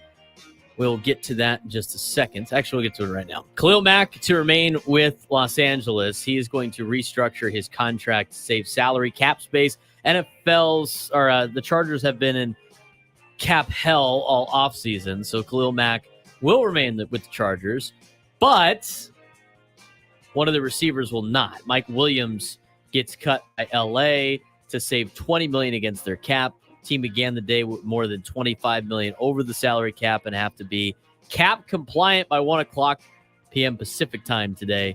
So they got an hour left on that. Mike Williams cut. Khalil Mack restructures. Hunter Renfrow will no longer be with the Raiders organization. He has been granted free agency. Calvin Ridley is making a decision between the Patriots and the Jaguars. Jags think that he can re-sign with them. And that's basically it. Kyle Juszczyk agrees to a restructure. He'll be back in San Francisco next year as the fullback for the Niners. And that's the latest we got on some major contracts. Pat Mahomes' big contract restructure as well. $21 million in cap space for the Chiefs. As he tries to save money for Kansas City. That's the only way you can get those deals to work and be successful. So a lot of restructuring going on, a lot of cuts going on. More free agency will happen with more cuts hitting the market. NFL makes it really fun to watch with all the player changes because of all the rules that they have in place for a competitive balance deal. Back to me. That is the latest in the NFL. I've got Arena, I've got NBA, I've got NHL, all for you. If it's played underneath a dome, I've got it for you. Tonight in San Diego, just one of our Arena teams are in action. San Diego Gulls host Ontario Reign tonight at 7 p.m., part of a 6-game homestand for San Diego. They won the first 2. They dropped the last one. They're going to try and get back on the track with a 7:05 face-off tonight. Bad news for the LA Clippers last night. First off, they lost to Minnesota Timberwolves at home, 118-100. That meant that the Clips lost a chance to try and climb closer to the T-Wolves for third place in the Western Conference. But of greater concern, Kawhi Leonard played all 12 minutes in the first quarter. Then he walked out to the locker room, and then 10 minutes later, he was in street clothes, looking on his cell phone, and walking out of the arena. The team says he had back spasms. It was just really weird because I was watching this game live, Braden, and the Clippers broadcast team was super confused, and they had a tunnel camera shot of Kawhi in street clothes with his entourage on his phone, and they're like, what's going on with Kawhi? And then he walked out. And then they said, oh, back spasms. So, okay. He leaves, and they're like, oh, why he's leaving? Oh, just back spasms. Back spasms. Oh, okay. All good. Knicks got OG Anunoby back. They've been really a walking wounded club. They celebrated with a 106-79 win over an even more injured club, the Joel Embiid-less Philadelphia 76ers. 9 games in the association tonight. Lakers are at Sacramento. Golden State at Dallas, where Luka has 7 straight triple-doubles. In the NHL, Blackhawks blew out the Ducks last night 7-2. Tonight, the Kings are at St. Louis. Back to you, Braden, for the latest in college baseball and high school. Had a couple of college baseball games last night, both in town. UCSD was off, as I mentioned before. They play Fullerton this weekend at Triton Ballpark after a win on Monday against Nevada. USD hangs on to beat CSUN last night, 6-5. USD with the win over CSUN has themselves 22 in the RPI. They left this morning to play the Michigan Wolverines in baseball over the weekend in Ann Arbor. Should be pretty chilly up in Michigan. I don't know how you can play baseball in that kind of weather, but they're going to find a way to do that. They play Friday, Saturday, Sunday in Michigan as they play off of a 6-5 win over Cal State Northridge. Don't call us Cal State Northridge. Call us CSUN. San Diego State was in action last night. Walk-off winner against UC Riverside. They win 5-4 at Tony Gwynn Stadium. They are also on the road this weekend playing their third. They're already in their third weekend of conference play and most schools haven't even played a conference foe yet. They play Air Force this weekend in Colorado Springs at U.S. Air Force Academy, Colorado, Ertl Field, 15th, 16th, and 17th over the weekend. That is the latest in college baseball. As for high school baseball and softball, games that involve schools ranked in the top 25 in San Diego, according to Max Preps. Mission Vista upsets Escondido Charter 7-2. Monte Vista over Canyon Hills 15-2. Sage Creek beats Vista 3-1. Sweetwater over Foothills Christian 6-2. And Imperial beats Holtfield 7-4. Santa Fe Christian beats San Pasqual 4-0. In softball, in the top 25 in the county, Morse shuts out Sweetwater 6-0. Helix upsets Mission Hills 3-1. Torrey Pines beats Point Loma 3-0. Claremont over Olympian 4-2. Eastlake over El Camino 8-4. Bonita Vista beats San Marcos 8-2. And Mater Dei Catholic beats El Cap in the battle of the 4 and 11th team in the county by a score of 6-2. The latest in softball and baseball in high school, as well as college baseball, right here on 97.3 The Fan. Thank you so much, Braden. Time on the segment. Perfectly as the bed runs out. 11 minutes on your 12 o'clock sports fix today, getting you caught up on everything in the world of sports. So in 2009, Chris Back Ello, to the Strasburg thing. Chris for Ello and I resetting. were the radio announcers for the Aztecs. And it was actually kind of a weird thing, not for nothing, just to temporarily digress, because that January, both he and I had been part of the culling across the street when the company across the street was by a different name and had been purchased by Mitt Romney's Bain Capital. And they cut 55% of their staff all on Obama's inauguration morning because they knew it would not make any headlines. Very clever and cynical of them. So we were both working at 619sports.net, a site that the two of us created ourselves.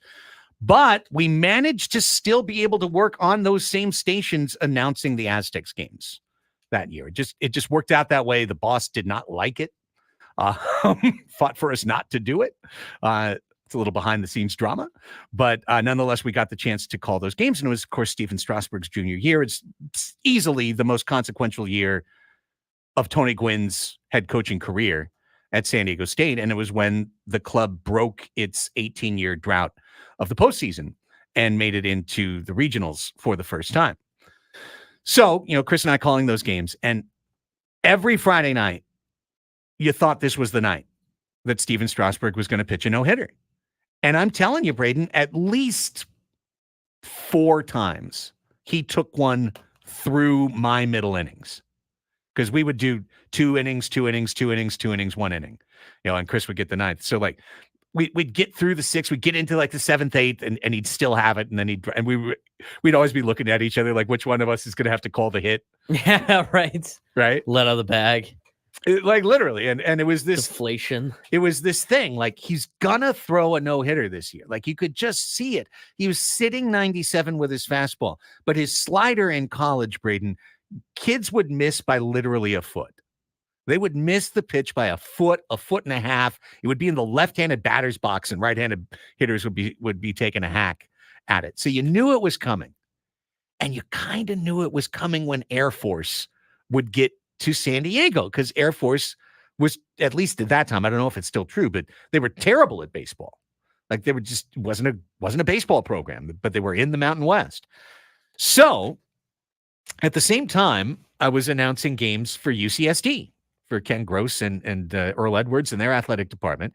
And they had their regional, their conference tournament in Palm Springs. And I was in Palm Springs for a couple of days announcing their games. And this particular Friday was supposed to go with me announcing the Tritons game, which was scheduled for noon, finishing that game, driving down to Tony Gwynn Stadium, and being with Chris for the Aztecs and Air Force. This is what was supposed to happen. And then the Palm Springs Stadium had a cherry picker that was used to, I don't know, trim trees or fix the lights. Right. And it had been out on the warning track to do something the night before or the morning of, and it broke. Oh God. The cherry picker broke. And so the game in Palm Springs was delayed like 2.5 hours in the bright sunshine of Palm Springs. We're like, why is there a game delay? Well, there was a game delay for a cherry picker. They like literally couldn't get the cherry picker off the field. So I'm like texting Chris going like, you wouldn't believe what's going on. But here it is, I'm a little delayed, but I still think it's going to work out, and I think I should be able to be, hustle down there and get there in time. And of course, as you have to know, Braden, right? The game took forever. Yeah, of course. The game just took forever, and it was whatever the score was. It was a high-scoring game. It was a slow college baseball game. And by the time I got in my car to leave Palm Springs and drive to San Diego, the Aztec game had begun. Oh, no. So, and like, what's going on, right? Right. So I texted Chris. I'm like, hey, I'm in the car trying to get down there. We'll see what happens. And this was 2009, so I didn't have, an iPhone there to check in Follow or anything, along. right? But like, I'm just texting with Chris, and he's like, he's got it through 5. He's perfect through 6. It's perfect through 7. And I told him, like, listen, and I'm driving down, and I realize it's completely bleeping hopeless. I'm not going to make it. Not even going to come close. I'm not even going to come close, but I'm still on the hustle, but it's a useless hustle. So I told Chris, I'm like, listen, if he takes it to the 9th, I'm just going to call you and just leave your phone open underneath the mic so I can hear what happens. Gotta hear it. And that's literally what I did. I called him. He kept his phone, like we had like flip phones or something. Right. Like, we didn't have smartphones. He left his flip phone open underneath the mic in the home booth at Tony Gwynn Stadium. And I listened to him call the perfect game and the last strikeout to end the perfect game. And was I jealous? You better believe it. I was jealous, man. You better believe I was jealous because you knew that no-hitter was coming. Like, we knew all year, every Friday, we were showing up going like, this is going to be the one. This is going to be it. This is going to be the one. It's going to be it. This is going to be that moment I'm going to remember the rest of my life calling Steven Strasburg. And I've got a moment I remember the rest of my life calling Steven Strasburg. There was a trip that Chris wasn't on earlier in the conference season. They went to New Mexico. They played at the Isotope Stadium, which was really cool. And they beat New Mexico 1-0. And Strasburg pitched the whole game and like had runners on, had traffic in the 9th and got the strikeout to end it. And I'm like, it was an incredible game. Right. Such an amazing thing. Like, I'll remember the rest of my life calling that game, but it's not the perfect game. It's not the perfect game because of a cherry picker. It is not a cherry picker in Palm Springs. A delay. Broken down the cherry field. picker. Just like, well, we can't move this, guys. So yeah, you couldn't get both teams just to push the thing. Like hour or two later, like a tow truck came. Oh my like God. They had to just pull the thing out of there. That's hilarious. I mean, that sucks too, but it's like it's so on par when you're trying to pull something off like that. Last night was not even close to that level, but still, it's like trying to do the softball game into the baseball game, and the baseball SID is texting me going, you're doing the game here, right? Like they said you're at softball. Like, yes, I'm doing both. And we're in the 7th, and USD had a lead. And I'm sitting there going like, well, we're almost there. Hopefully they can get the 3 outs, get the first out, then hit. They're only up by 1. You're like, oh, please don't go to the bottom of the 7th. Please don't go to extra innings. We got to try to pull this off. Luckily it didn't, but those things tend to happen when you absolutely can't have those things happen. Yeah. Especially in a sport like baseball, which is stupid and nobody should watch. 100%. I mean, especially shouldn't watch like Friday night games at Air Force. For God's sake. All right, let's take a break. When we come back, it's time for sizing them up. We're going to size up the Cubs. Plus, I did promise you on the YouTube chat my high school senior yearbook photo, and you will see that when we come back. Annie and Elsten here on The Fan.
Tune in to 97.3 The Fan Wednesday and Thursday next week as Soapy Joe's presents the games from Seoul, South Korea. Listen to Jesse Agler and Soapy Joe's Chief Bubble Officer Tony Gwynn Jr. call the action. Soapy Joe's is also the official sponsor of our Padres in Seoul, South Korea watch party Wednesday morning, March 20th, 3 a.m.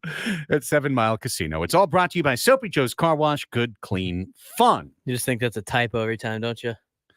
Dude. That's what I think. 3 a.m.? That's another SpongeBob reference. I just got to say, I really want to go to that watch party. I do. I do really want to go play poker. I do. At 3 in the morning. Maybe at 1. Maybe like from 1 to 3, you know. But I'm just really worried about the show that day. Like I am. Like I can imagine the world where I get up at 2:45 at home and put the game on in the living room and kind of fall in and out of a sleep watching it and then getting up from there and doing the show. I can kind of imagine how that'll go, and I'll be a little sleepy, but I'll be fine.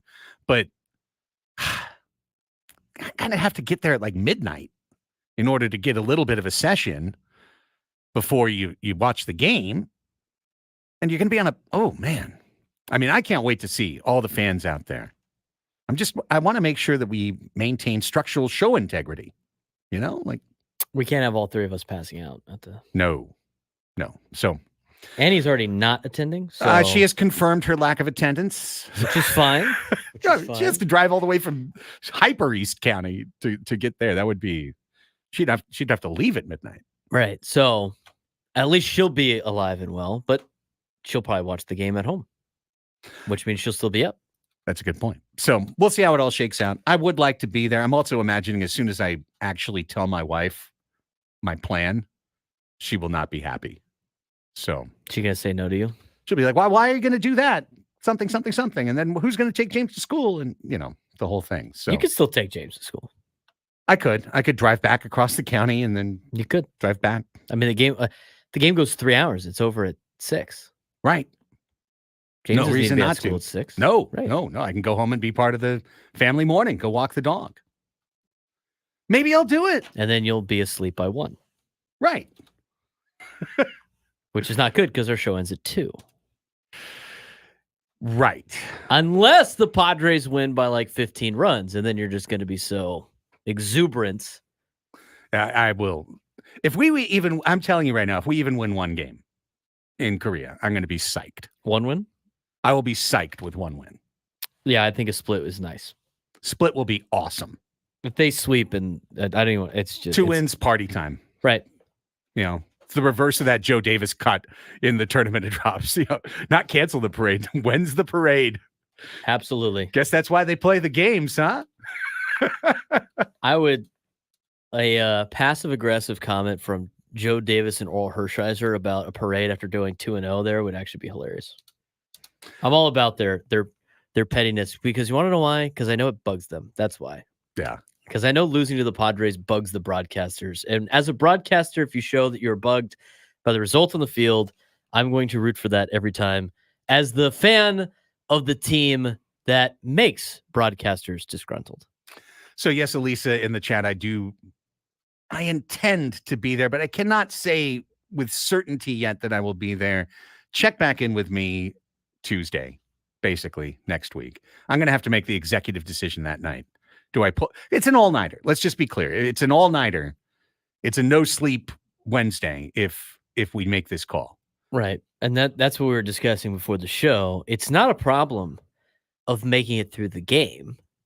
It's the problem of doing the show. It's the show. Not immediately after the game, but 4 hours after the game. That's the problem. I mean, I was like, do I go here and like get in this studio over here that no one ever uses and just try and sleep? Like, that'll be the day that they actually use it, right? Right. They'll be like, oh, sorry, we got to film we got to do our beer show today. Of course. Well, we'll figure that all out. Let's pay off what the people are waiting for in YouTube. It was less than an hour ago that we had on Chris Healy, the CEO of the Long Hairs. They are doing the Great Cut 2024 at Broadway Pier all day this Saturday. They are attempting to set a Guinness Book of World Records for the most donated human hair. in a 24-hour period. And right now, I do not have long hair. I have not had long hair since I was 18 years old. But when I was 17, there's my senior high school photo. And there it is in all its glory. There we are. Who had the better hair? I think the young lady below me had the Yeah, who wore it better? Yeah, I mean, Angela Escobar clearly wore it better. But yeah, seriously kicked your ass in that department. Yeah, there it is. You can see the ringlets. I told you the ringlets in the back. You could stretch that down to at least to my shoulder blades if you held it out and stretched it out. That was 1990. I was 17 years old. I didn't turn 18 until June after my senior year was over. So that's 17-year-old me. And thank you, Steve, for saying I'm looking like a metalhead. I was playing jazz trumpet at the time, so it's far more embarrassing. But as opposed to rocking the guitar and like that, but it's more of ska and jazz. But there it is. There it is. The locks. The infamous long hair photo. If you're listening on the radio and not watching on YouTube, first off, you can go back and find the video. 97.3 The Fan webpage on YouTube. We could give you the audio description. What do we have? That blonde, brown, wavy hair down to the eyebrows up front, and then big, thick, curly locks in the back. A great tan, too. Boy, I look so much more like my son than I realize.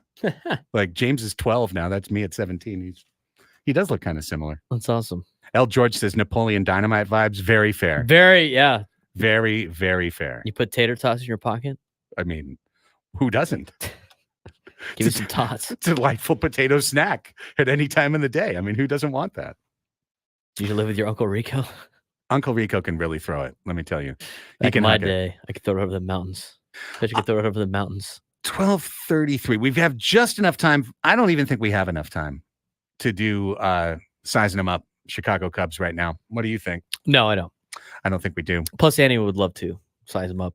Annie would love to size them up. Let's save that for tomorrow. Yeah, that's right. We'll save it for tomorrow. What we've got coming up is hot potato. That is turning up in just a moment. We have about like 3 minutes left in this segment before we get there. So here's a quick story. Jaden Ledee won the Mountain West Conference Player of the Year media vote, did not win the coach's vote. That went to Osabor in Utah State. Yeah, I don't get it. The politics of these awards. That's why I slowly start exiting out of awards. Yeah. Remember I got my whole Hall of Fame spiel? I was just it just gets ridiculous after a while. I mean, I guess in 10, 15 years nobody's going to care, but it seems kind of ridiculous. I know they won the league.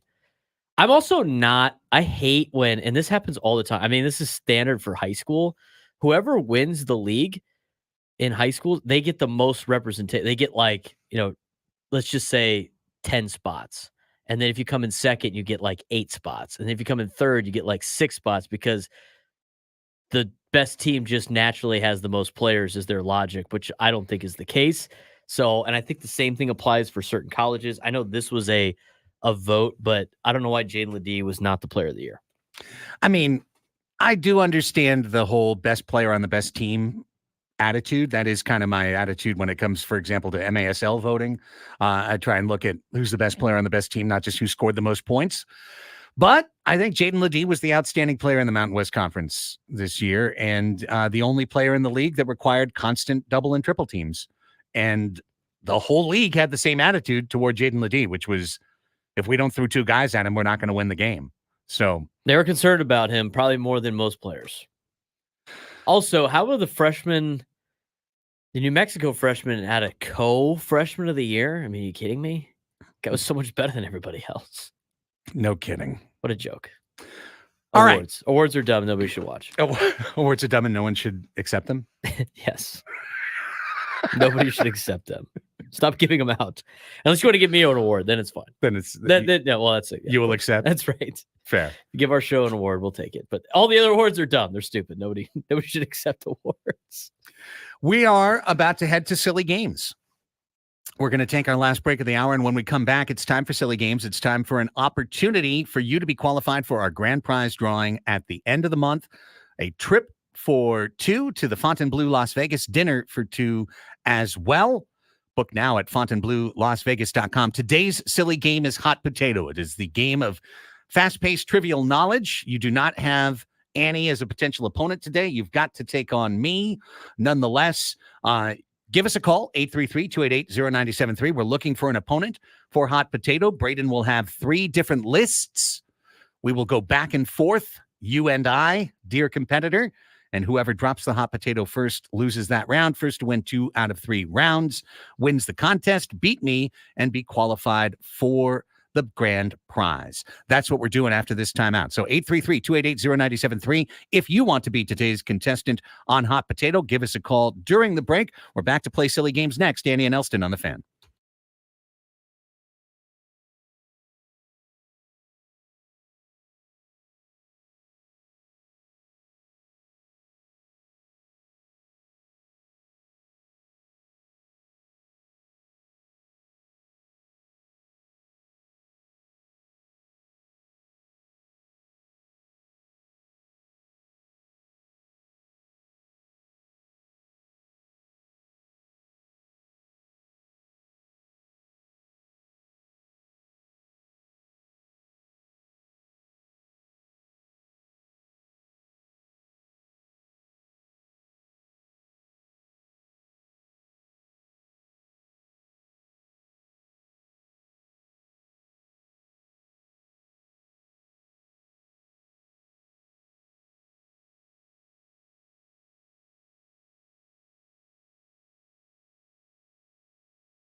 Silly games for a Wednesday on Annie and Elsten. Welcome back. 12:43 is the time.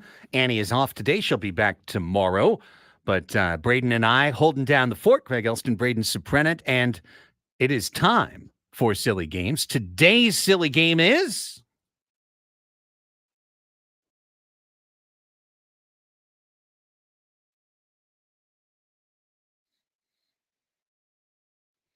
All right, we're looking for a winner to qualify for our grand prize, a 2-night stay at Fontainebleau, Las Vegas, and dinner for two. It is the game of quick trivial knowledge. It is hot potato. And Braden, who's today's contestant? Steve, Point Loma, what's going on? What's happening? Cleaning out the truck, getting ready for travel ball in Arizona this weekend. All right. Sounds like a lot of fun. Awesome, Steve. Hopefully we can, in addition to entertaining you for a few minutes while you get your travel plans ready for the weekend, hopefully we can create some summer travel plans for you to head out to Las Vegas, all right? Let's do it. Basically, I'm rooting for you against me, is what I'm saying. Steve, have you heard have you heard hot potato before? Do you know how the game is played? I have not, but it sounds pretty simple. Time goes, you guess, I guess. Whoever gets it right goes. Whoever doesn't loses. Hey, I don't even think I have to explain it to the audience anymore. That's it. There's going to be 3 lists. Better explanation than we give. Yeah, Braden's going to come up with them. We toss the potato back and forth. If you drop it, you lose. First person to lose twice loses. But I like your chances. Let's find out. All right, here we go, Steve. Let's see what Braden's got for us today. All right, topic number 1, since tomorrow's Roundtable is sponsored by Roundtable Pizza. I thought, give me toppings on a pizza. Ooh. You go first. Pineapple. Oh, he starts with the pineapple. He starts with a controversial one. He starts with a pineapple. I'll give him the credit. How spicy. All right, well, let's go easy. Pepperoni. Sausage. Canadian bacon. That counts as ham, too. So okay. Knock that out. Breakfast bacon. Bacon. Tomatoes. Correct. Green peppers. Onions. Olives. Mushrooms. Well, you just made a special there. Sure did. We just got the combo at Costco, Steve. I got the special at Philippe's. Red chili flakes. That's solid. That's solid. That's on the teetering, but I'll count it. Well, in that case, I'm going to stay on the teetering edge and say Parmesan cheese. Well, okay, you knocked out the other one. Yeah, That's fun. Oh, fair enough. Yeah, that's good there. Let's go with red peppers. Red bell peppers? Yeah. You said green bell peppers. I'll let you change your pick. I did. I'll let you change your pick. I'll give you 1 free mulligan. Okay, 1 free mulligan. We'll go with sliced tomatoes. I can't. I got to cut you off there. I was really out of one. I was trying to think of another one too, Steve. I was great. Oh, you know what? I had a solid one too. What am I thinking? Oh, what did you have? Anchovies. Beyond easy. Anchovies, of course. Oh man, I was trying to think of one too. I'm telling you, Steve. I was sitting there. I was trying to think of another one, and I was like, I don't think I've got another one. That was my first one before pineapple, and I was like, I'll save it till the end, and then I forgot. Do you want to give it to him, Craig, or no? No. All right, here we go. Next round. Round 2. Here we go. San Diego When you think about a San Diego Padre starting pitcher, you think of these 10 pitchers. These have the most games started for a Padre. Go back and forth. So the 10 all-time most starts. Wow. 10 most start for 10 pitchers with the most pitcher. starts in Padres in a pitching Padre history. uniform. Correct. Okay, it's my turn to go first. Randy Jones. Correct. Let's go with and most starts. Jake Peavy. Jake Peavy, 3rd on the list. 1 on the list, 3 on the list are gone. How about Andy Bennis? Andy Bennis, number 5 with 186. Let's go with. Only played 1 year there.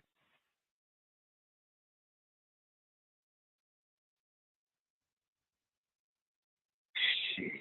Let's go with Sterling Hitchcock. Incorrect. Oh. Yeah. Tough one on that one. I was going to say Clayton Richard. Next. Clayton Richard is number 7 on the list. Wow. The claw is on there. Yeah. Are you intrigued about guessing some more? Sure. Ed Whitson? Correct. Number 4. We're missing number 2. Yes, with Who is the number 230 starts for the San Diego Padres. Wow. Who am I Kevin not thinking of right now? Right? Initials are ES. ES? Why did that not help? That didn't help at all. That didn't help at all. Eric Shao. Eric Shao, of course, Eric sitting on the mound, Shao. sitting on the mound, watching Pete Rose celebrate. Doggone it. Steve, you just want to I play was the third born in one for 82. fun? Oh, that's fair. The third one's more. He's not going to win. So Okay, we'll move fair on. enough. All right. Steve, better luck next time, buddy. Call next week. I'm sure you can take us God, down. he had the anchovies. The anchovies was going to do it. I was going to lose that one for sure. That was it. That's all I had. Top 10 Padres starting pitch, like most starts for a Padres pitcher. Randy Jones, Eric Shao, Jake Peavy, Ed Whitson, Andy Bennis, Andy Ashby finishes one short of Bennis. Yep. Clayton Richard, Andy Hawkins, the timid Texan, Clay Kirby, Brian Lawrence. Brian Lawrence, my guy. B-Law. Number 10, 146. I think he had like 3 opening day starts. 2 or maybe 2. Maybe 2. I could check that for you if you want. B-Law was a pretty cool cat. That was one of those young up and coming pitchers when Ben and I were doing Kogo, and I really liked that kid. It was him. It was Peavy. It was Ben Howard, Dennis Tankersley, and Eric Sear. The 5 can't miss starting prospects for the Padres in the early 2000s. And of those, Jake Peavy was a hell of a pitcher. Brian Lawrence started back-to-back opening days. 0102? 0304. 0304. Kevin Jarvis maybe in 02. Yes. Kevin Jarvis. An 0-2 loss to the Arizona Diamondbacks. No no top 10 for Kevin Jarvis. No. For most starts. Or Tim Stauffer. Or John Garland. Would you like to see 2 more photos from my yearbook? I think you would. Not really. The one was enough.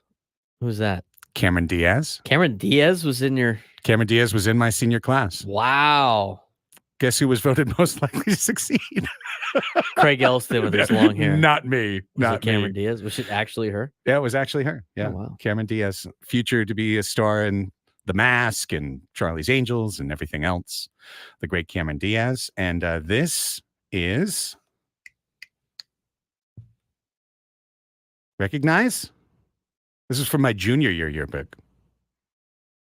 He looks familiar, but I don't know why he'd be familiar. That is Calvin Brodus. No, I don't know who that is. Also known as Snoop Doggy Dogg. Oh, Snoop. That's why I don't notice him. That at is all. Snoop. I know right he there. was a Long Beach Poly guy. I didn't know it was around. Well, I guess it makes sense. Yep. Snoop Dogg was 1 year ahead of me at Poly. He was only in one of my yearbooks. He was not there by my senior year. By that point, he was recording his first video, which was at the record store, which was at the corner of Long Beach Poly, doing it from the roof of the record store. That's awesome. And Cameron Diaz was in my senior class. So was Willie McGinnis. I know you mentioned the Three-time All-Pro. athletes. Yep. For sure. Long Beach Poly had a lot of athletes. Tons of Gwynns have gone through there, Yes. as Tony has said. Tony, Anthony, Chris.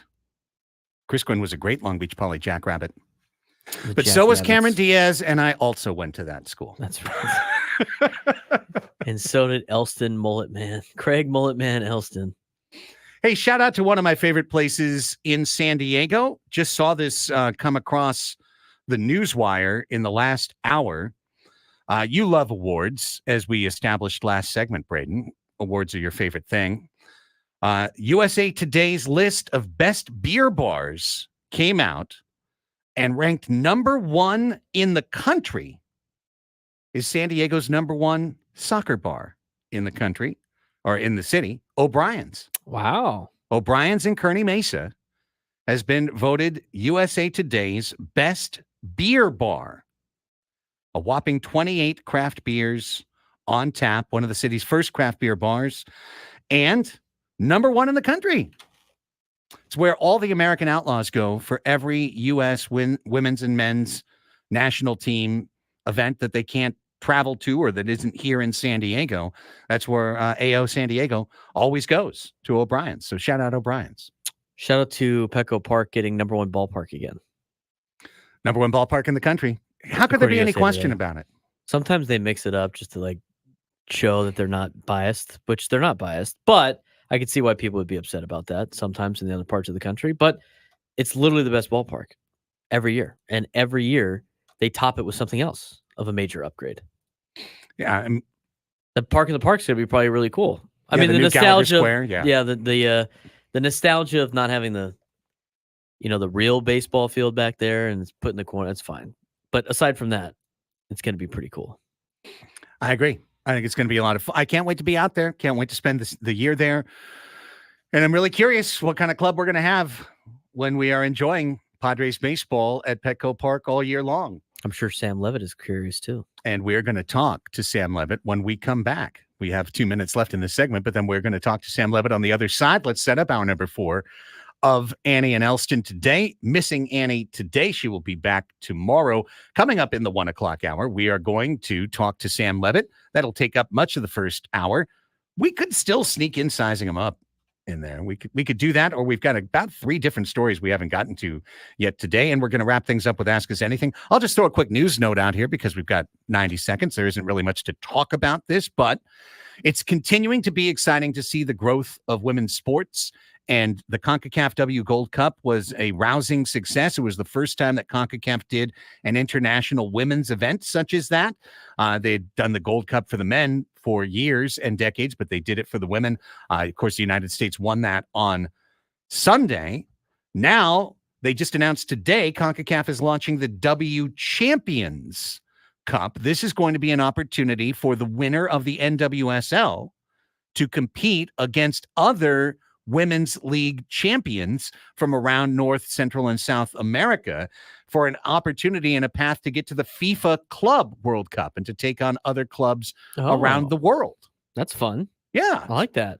So just like you have Champions League, right, which is happening right now in Europe and is considered, I think, the elite club sporting event year by year, now the North American and South American and Central American women's clubs are going to get the opportunity not only to compete against each other in the CONCACAF W Champions Cup, but the winner from that to move on to the FIFA Club World Cup. And you could literally see at a period of time in the not so distant future, a Manchester United, San Diego Wave FC, or a Barcelona Gotham FC matchup. How sick would that be? That will entice a lot of people that are into European soccer in the United States, for sure. Way to go, CONCACAF. Let's keep it rolling. All right, hour number 3 is done. We are coming back with Sam Levitt live from Padres Spring Training next on The Fan.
Back with you for hour number 4 on this beautiful Wednesday in America's finest city. Welcome back to Annie and Elsten, your new midday hang on San Diego's #1 sports station, 97.3 The Fan. Annie is off today. She will return tomorrow. Craig Elsten, Braden Soprano holding down the fort for you until 2 o'clock when Gwen and Chris will check in. Chris Ello's still in Las Vegas.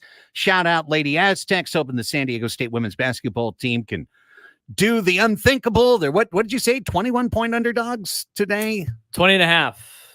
20 and a half. All right, so 21 is a winning number. That's right. Against UNLV at Thomas and Mack. But if the Aztecs are on a Cinderella run, let's see if they can finish it off. That is at 7:30 tonight in Sin City. Right now, we are thrilled to go back out to the 97.3 The Fan hotline. Sam Levitt is joining us live from Padres Spring Training, presented by your San Diego County Toyota Dealers Association. We make it easy. A man who can see the finish line now. He can see it in the very near distance. He's got a Friday prospect game to call, and he's got a car to pack up to head back to San Diego on Saturday. Sammy, welcome back to the show. Craig, Braden, good to be with you as we get ready for this final game of the Spring Training Cactus League schedule. Very exciting. The A's in town, and for a third straight day, a very good lineup for the Padres today. So a lot of the big guys are playing 3 straight days before they embark on a long 14, 15-hour flight to Korea. Boy, there's nothing like a spring training homer, is there, Sam? I mean, when you've got position battles, when you've got guys fighting for jobs, hitting the bomb, I just feel like everyone goes like, oh, okay.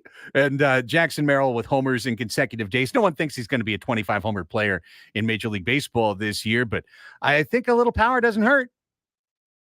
No, it doesn't hurt at all. And look, I think Jackson Merrill really impressed the last couple of days. The home run he hit yesterday against Zach Allen, really nice piece of hitting, and hitting it out to left center and hitting 2 home runs in 2 straight days, and ultimately ending up with the numbers he finished at spring training, not counting what he does today. And we'll see, maybe he can even improve those numbers today with what he does. It was really, really impressive. And look, I think it's no secret. We arrived in Peoria, and it was clearly one of the outfield spots Jackson Merrill's to win, right? Or to lose, however you want to put it. But he had a major opportunity to win one of those spots, and it was very clear he was going to be given the opportunity to win one of those spots.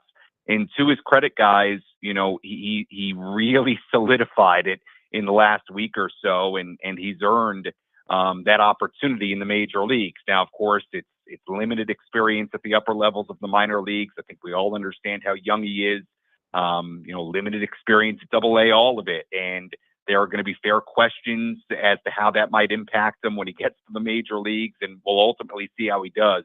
But considering the opportunity here at spring training, he really shined, and that's both offensively and defensively. He transitioned to the outfield, first left and then to center, and he's been great in center field. He's certainly looked like he belongs in center field. So a lot of credit to Jackson Merrill. It's a big task ahead of him at 20 years old to adjust to the major leagues, to play the outfield every day, to do everything the Padres are going to ask this young man to do. But like I've said before, the Padres feel like he is ready for it, like he's ready for the challenges that might come with it. And Jackson himself talked yesterday about being able to handle the challenges that will inevitably come with it. And obviously he's shown he's very confident in himself, in his abilities. So here we go, right?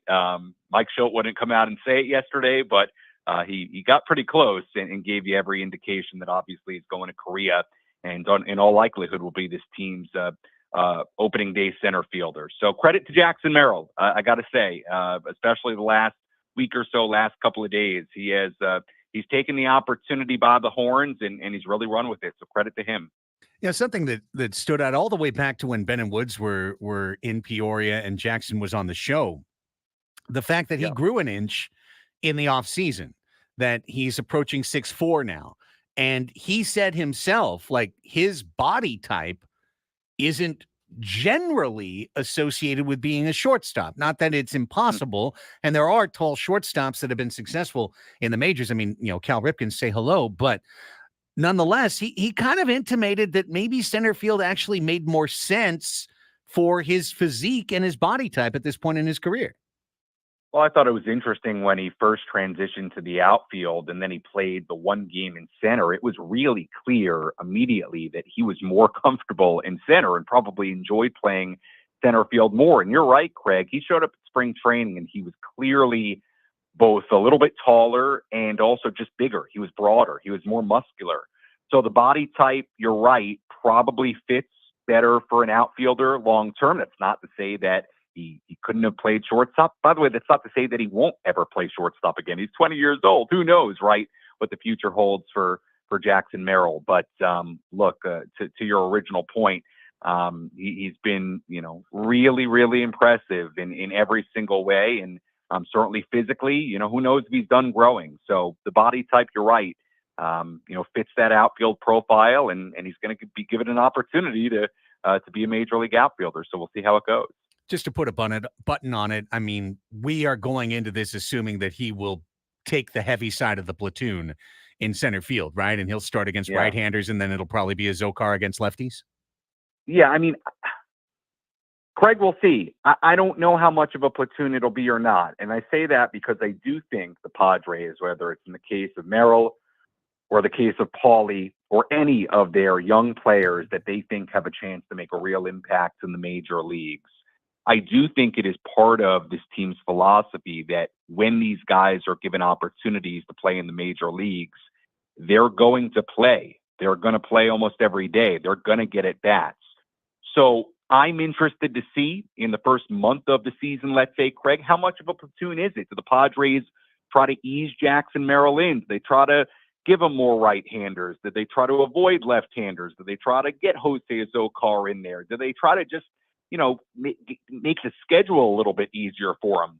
I think, number one, we'll see what their philosophy is entering the first month, but also his performance may dictate a little bit of that, right? I mean, if Jackson shows up in Korea and then back at Petco Park and he's hitting the ball well and playing well and holding his own, I do think he's going to be given every opportunity to play almost every day. So we'll see if it's anything like a platoon, but I'm confident in saying that the Padres are pushing him to the big leagues with the idea that he is going to play and get at bats and he's going to be an everyday guy, because that's what Mike Schultz alluded to. When you're giving young guys those kinds of opportunities, they have to play. They have to get at bats day in, day out, and I do expect Merrill will get that. So we'll see if there's any righty-lefty stuff going on. I assume there might be a little, but I do think Jackson's going to play and play a lot. Do you think it's fair, Sam, to say that the roster decisions that are made on March 19th for the game on March 20th aren't necessarily determinative of what's going to be made on March 27th before March 28th in the domestic home opener? I feel like the combination of you're only using two starters, obviously that changes it because you've got basically 3 open roster spots that you don't need to use for a third, fourth, fifth starter. But also I kind of wonder, for example, in the case of Graham Pauley, like I feel like there's a chance that Graham Pauley starts game 1 and then is in the minor leagues for game 1 in the United States, and that they're just trying to continue the evaluation process. Am I crazy to think that way? No, look, I don't. The whole situation and schedule is so unique that I don't think any thinking is out of the question. Let's talk about the pitching side of it, for example, right? I think no doubt for the games in Korea, the pitching staff's going to be assembled a little bit differently. Now, I'm not clear on what exactly the plan is for, let's say, the 2 guys at the back end of the rotation. Would they start the exhibition games in Korea? Would they be available out of the bullpen for the 2 games that count in Korea?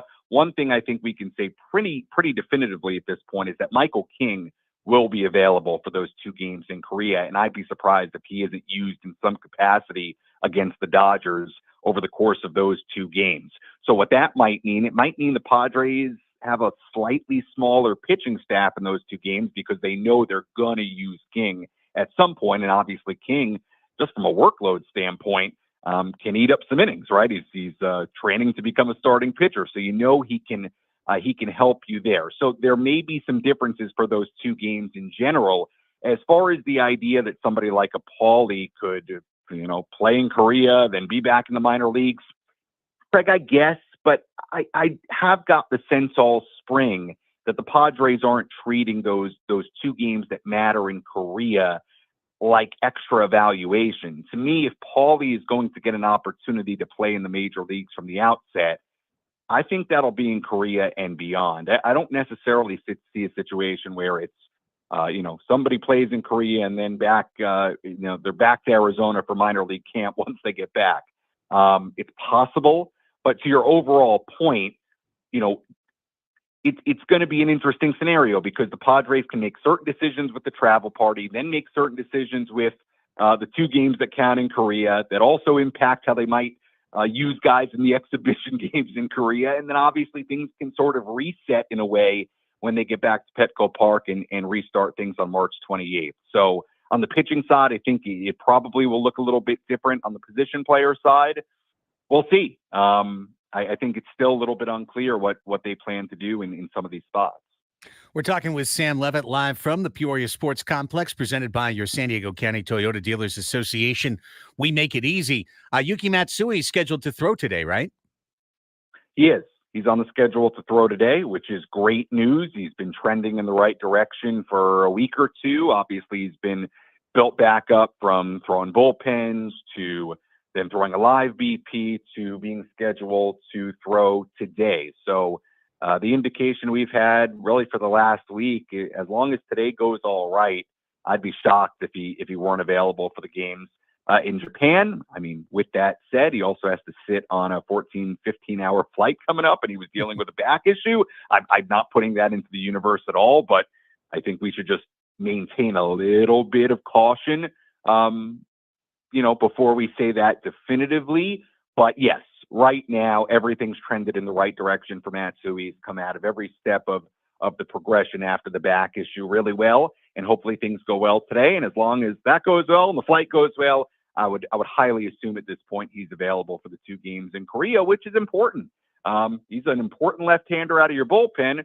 By the way, when you got guys like Freeman and Ohtani in the lineup for the Dodgers, having somebody like Yuki Matsui, who in the case of Freeman for sure has never seen, unless they faced off somewhere along the way internationally. I don't know. Did Canada play Japan in the World Baseball Classic? I don't remember, but you get my point. Hasn't faced them, I'm sure maybe Otani's faced them before, but hey, would be nice to have Yuki Matsui, right, for the 2 games as an option in a big spot against those lefties. So like I said, everything trending in the right direction, and good sign that he's pitching today in the Cactus League game, no doubt. Sam, it seems like if there's one major competition remaining, it is over at that hot corner. We saw Paulie start a game. We saw Wade start a game. Zeggy Rosario today. I'm not sure, but I would guess all 3 of those players are on the flight to Korea, if nothing else. But kind of fair to say there's 4 bench spots. Higashioka, Azekar, they've got those 2 locked down, and then the other 2 are just wide open. Yeah, look, I think right now it is wide open, right? I mean, the case of Paulie, like we alluded to, is really interesting because I do think if he's going to be on the big league roster, the active roster, when all is said and done, I think it's got to be in a role where he's playing more days than not, where he's getting consistent at bats. Now, does that mean he plays third base every day? Until Manny comes back, maybe. I don't know if that's the case, though, because he's somebody you can play around some different spots. You can put him in the outfield and left if you want. You can not play first base in the major leagues, not played first base professionally beyond the Cactus League, but they've worked him out over there. You could see him over there a little bit. So his case, I think it's a little interesting. But look, I was trying to do roster math right before I came on with you because we heard from Mike Schilt earlier today that out of the 31 traveling, that plus or minus 1, and then he said maybe plus, I should rephrase this. He was asked about it being 16 pitchers out of the 31, and he said plus or minus 1, he said maybe plus. So I kind of read into that and wrote down 17 pitchers. That leaves you 14 position players in the traveling party. I counted up 9 that we can absolutely say are on it, right? Campusano, Higashioka, Bogart, Cronenworth, Kim, Machado, Merrill, I'm putting in that group, Profar, Tatis. Then as far as the traveling party, and I'm just talking traveling party here, there are sort of like 5 spots in the traveling party because it's a Zokar, Paulie, Wade, Sullivan, Mercado, Rosario. And the point I'm trying to make is out of that group, they're competing for, a couple of spots. And to this point, I'm not totally clear on who has the leg up. Again, I think the case of Paulie's a little bit different, but it's going to be interesting, Craig. It is. And look, in the case of third base, they got to have somebody playing at third base every day, whether it's Paulie playing there most days or it's a mix of Rosario and Paulie and Wade, right? So again, I don't know that we're going to have necessarily all the answers about the active roster until we get to the 20th. And, that it's kind of weird because they're heading out of here and then we won't see them in person for a while. But I think it's still a work in progress. And, I tried to ask Mike Schultz yesterday about the conversations that were going on yesterday and today, how much clarity, guys would get about, being part of the traveling party versus being part of the active roster. And, the sense I get is that, and the sense I still get just talking to people is, look, guys are traveling. I don't know that everybody knows exactly what the role is going to be once the games that matter roll around. So we shall see. I wish I had more clarity for you, but right now I think we have a pretty good handle on who's going to Korea, but maybe not necessarily who's on the 26th man when the 20th rolls around. You're on a need-to-know basis, Sam, and right now you don't need to know. So you'll be clued in when the moment arrives. Just watching on the webcast here as Xander leads off with a base hit. Yeah. It's something we chatted about a little bit yesterday on the show, Sammy, but I just find it interesting in that the first half of the spring, Fernando Tatis Jr. led off all the time. And now the second half of the spring, it's pretty much been Xander 1, Tatis 2, as opposed to flip-flopping it the other way around. Do you think this is, I'm literally asking for your speculation unless you have news, but do you think that this is kind of like, I'm taking this long look and then I'm going to make a choice? Or do you think the choice was made and the lineup that we're seeing now is the lineup we're going to see?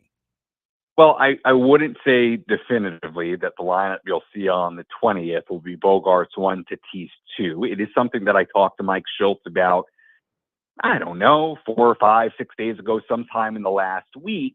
And I did ask him what he likes about the Bogarts-Tatis combination, 1-2. And Mike said something to the effect of Bogarts, he's going to give you a really good at bat. And then I think he likes Fernando behind him as sort of that guy who can drive guys in, right, as sort of a run producer behind him. That's what I feel like they like about that combination. Now, does that mean it's going to look that way on the 20th? It doesn't. I think Mike has also talked at times this spring about the obvious benefits of having Fernando at the very top of the lineup, and we know what those are. He's, as Fernando says, a wild horse, right, at the very top of the lineup, and has power and speed and can sort of wreck a game with one swing of the bat, right? He's that kind of player with what he can do and what he can do on the bases as well. So I certainly wouldn't say definitively this is Bogarts 1, Tatis 2 on opening day. I think it's a real possibility. I think there are things that Mike Schultz likes about that order, but I would not be shocked if it was Tatis in the leadoff spot because Mike said he likes that too. So look, he does have the luxury of having, some veteran star players who can have really big years that could both hit towards the top or at the very top, I should say, of that lineup. So I think he likes things about both Bogarts and Tatis hitting there, and we shall see. Because you're right, first half of the spring it was Tatis, now it's Bogarts. Just because it's Bogarts now mean that it won't flip-flop eventually? We shall see, and I bet if I asked Mike Schultz, he would say we'll see on the 20th, right? So we'll see how it shakes out. But look, if Xander is Xander, both are good options at the top, and maybe that 1-2 gives you a little something different depending how they line up. All right, I'm going to wrap up with you with a bit of a wild card question, Sam, but yes, I am comfortable enough in your expertise that I feel like even if I'm ambushing you with this, that you're going to be fine. You're out there, and I know being out there as an everyday reporter doesn't mean that you're sitting there watching all 9 innings of every game. Sometimes you have to go back into the clubhouse, et cetera, so on and so forth. But you've been out there over a month. You've been around not just the Padres, but all the different teams that are wandering in to Peoria, for various games. I'm just curious, like overall, something that you have heard or experienced in spring training involving someone other than the Padres, a piece of news, an interesting story, a performance or a player that stood out to you in limited time, but just something non-Padres that you're walking away from spring training going like, that's something to keep in mind for the year. That is an outstanding question. Trying to jog my mind of who they've played and where we've been. I'll give you two teams that I've heard really good things about. Number one, there's a lot of hype around the Diamondbacks, and I think a lot of belief there based on, people you talk to and obviously what they've done. I mean, you can just look on paper, the offseason they've had. I think there's a lot of belief that they could, sustain. I'm not saying they're going back to the World Series. I'm not saying they're winning mid-90s games, but that they can repeat.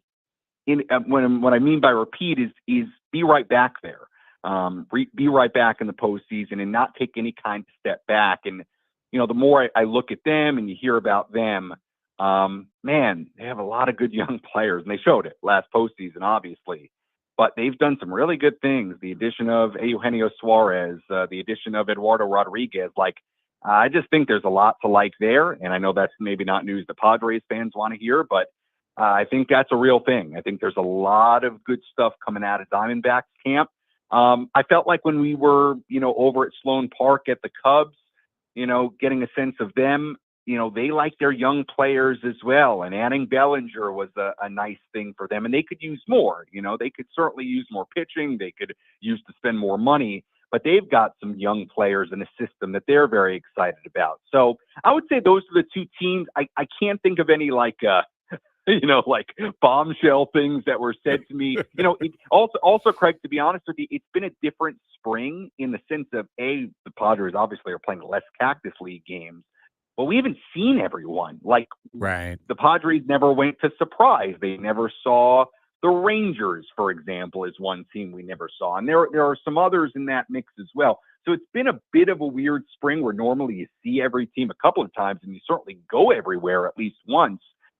This year's been different because of the schedule, but I would say those are the two teams that I heard very positive things about what they're building, and the Cubs and the Diamondbacks. So I'll give you those. But if I think of anything else, I'll text you because now I gotta jog my memory. I appreciate think really hard. See, it's a sign of a good question, Braden, when you actually make somebody think, as opposed to just having something locked in and ready to go. Great stuff, Sammy. We will talk to you Friday morning before your play-by-play here on The Fan of the big prospect breakout game. And then your spring training remit as far as Annie and Elsten will be complete, and you will be completely happy to come on back here to San Diego. And when you leave, Sammy, I know one thing for sure. First you travel, then you party.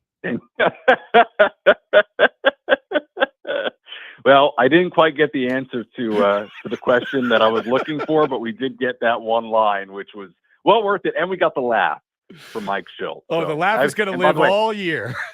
Oh yeah, no. I'm already prepared for, how they reply in the Twitter threads of the other team. I am fully prepared that we are going to see that laugh after Padres wins from Padres Twitter all season. So I'm prepared. Yes. Sam, tremendous work as always. We'll chat to you on Friday morning. All right, guys. See ya. Sam Levitt joining us live from Padres Spring Training, presented by your San Diego County Toyota Dealers Association. We make it easy. It's been a great first inning, by the way, Braden, for the Padres. They got 2 on, 2 out, and then Manny had a single, and then Kim had an RBI double, and Profar followed with a 2-run single on a first pitch off Ross Stripling. So pass the baton. 3-0. Keep the line moving. I love it. Let's take a break. We're going to come back, empty out the notebook. We're going to ask us anything to wrap up the show. It's Annie and Elsten on The Fan.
The Odyssey app lets you jump back to the moments you missed on 97.3 The Fan. While you're listening to us, you can see what you missed and click to listen on demand. If you missed a guest, a feature, or something crazy that happened from earlier, we've got you covered. Download the free Odyssey app, search 97.3 The Fan, and tap earlier today to get started. All right, we have cleaned out all of the liners for the day. Braden, Annie will be back tomorrow. Just as a reminder, tomorrow's show begins with the 97.3 Roundtable presented by Roundtable Pizza. There will be pizza.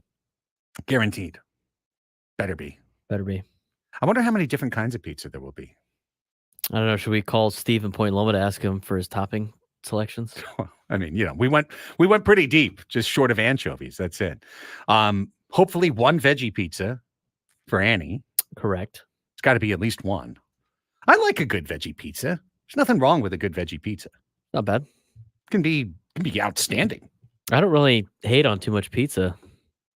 Yeah. What's that old saying? Pizza's like sex. Even if it's bad, it's pretty good. It's still good. No, I guess so. It's very fair. It's a fair statement, I guess. Very, very fair assessment of things going on. We talked earlier today about Dylan Cease rumors. I think the takeaway from that is the Padres are probably being used by the Yankees or the White Sox. That's what I meant. Pardon me. The White Sox. The Padres are probably being used by the White Sox to try and get something better from the Yankees or the Rangers. However, I would also say, Braden, pretty clearly that the Padres have a better system than the Yankees. Facts. And if you take out Evan Carter and Wyatt Langford, who are both going to make the Rangers, they probably have a better system than the Rangers. So I could imagine very well that the White Sox are sitting there in their offices going like, yeah, I've got this Yankees offer. I've got this Rangers offer, but really I'd rather have the Padres offer. Like, I'd really rather have the players from their system as opposed to these guys that the Yankees are trying to tell us are going to be good. I've always felt like historically that if there's one franchise that overhypes their prospects more than any other, it's the New York Yankees. Like, I'd agree with that. There's always like, well, we cannot possibly ever trade Anthony Volpe or Johnny Brito. I heard that stuff about Brito. Like, right. Can't possibly trade Johnny Brito. And, because when you think of homegrown talent, you definitely think of the New York Yankees. Right. Right? Right. I mean, Jeter. Okay, fine. Yeah, sick. All right, one. Tight. Bernie Williams. Okay. I mean, back in it's been the day, a long time. Posada, they haven't right? won a World Series since 2009, so they obviously have not been doing that. They have not been doing that. So that's my takeaway from that. I think it's kind of the biggest story of the day. Garrett Cole's hurt. The Yankees are scrambling, and the White Sox are trying to curry favor somewhere in there. And maybe the Padres are just being utilized, like Scott Boras always utilizes the Padres as a platform for someone else to jump off of to increase their offer. We'll just have to wait and see on that one. I am very much behind the idea of making a big trade with the White Sox. If AJ's been spending the whole month back in the lab trying to cook up something magical that didn't just involve Dylan Cease, but maybe involved Luis Robert as well, that's the kind of trade that could move the needle. That's the kind of trade that could take the Padres from their 81.5 Vegas win projection up 4 or 5 wins, like literally 4 or 5 wins with one move. I'm all for it, and I'm willing to give up a piece of the future in order to make that happen. That's my opinion, and you certainly don't have to share it, but that's how I look at it, and I think that's kind of how Braden looks at it too. Yeah, we talked about that earlier. By the way, as I am locked into this game while doing the show. Well, yeah, let's put this they're about to start the second half, but TCU is up at the time 42-31 right before half with 3.3 seconds left. I tweeted it out. But this might be the dumbest, coolest shot I've ever seen to end the half. Here's the as it was heard on ESPN Plus. Truly unbelievable play to end the first half. TCU's up 42-31. They have the ball with 3.3 seconds left. Underneath the basket, inbounding it. Got to go the full length of the court before halftime. Here's what happens. With a home run play. Here's the pass. PV picked off by Moore. And PV still had a shot at it. Oh, my goodness! They're going to count it. They're going to have to check it. Unbelievable. But, oh, my. Everybody listening on radio. TCU inbounds the basketball. It gets intercepted by Oklahoma. Oklahoma's player then gets it across half court. Again, all within 3.3 seconds. Fumbles the basketball. The Horned Frog that inbounded it, Micah Peavy, picks it up at his own 3-point line and just hucks it towards the basket just as like a desperation shot. Goes off the backboard, the front of the rim, and rolls in for 3 points as he got it off before the buzzer, and TCU goes into halftime up 45-31. Each team got one turnover, and TCU got 3 points. Somehow, in 3.3 seconds. It is the dumbest shot I've ever seen in my entire life. And if you want to go see it, all of you driving around, it's on my Twitter account, B_SURP. Follow on TCU's basketball account as well. I know the Big 12 put it out, but that is out. You were in the middle of asking Sam a question, and I look up and I just go, "What? What the hell? He did was that? what?" It was crazy. But no leads are safe with TCU Horned Frog basketball with a 14-point lead. I'm sure everything's fine. I'm just cool for the shot. The shot's insane. Shot was fun. It's so stupid. All right. Basketball is stupid and nobody should watch. Well, I mean, you can watch, but just keep in mind what you're watching. Let's take our last break, and when we come back, it's time to Ask Us Anything. This is our end of show segment where we open up the phones, 833-288-0973. If you'd like to call in during the break, we'll put you on hold, 833-288-0973. It's wide open. The topics are as open as your imagination.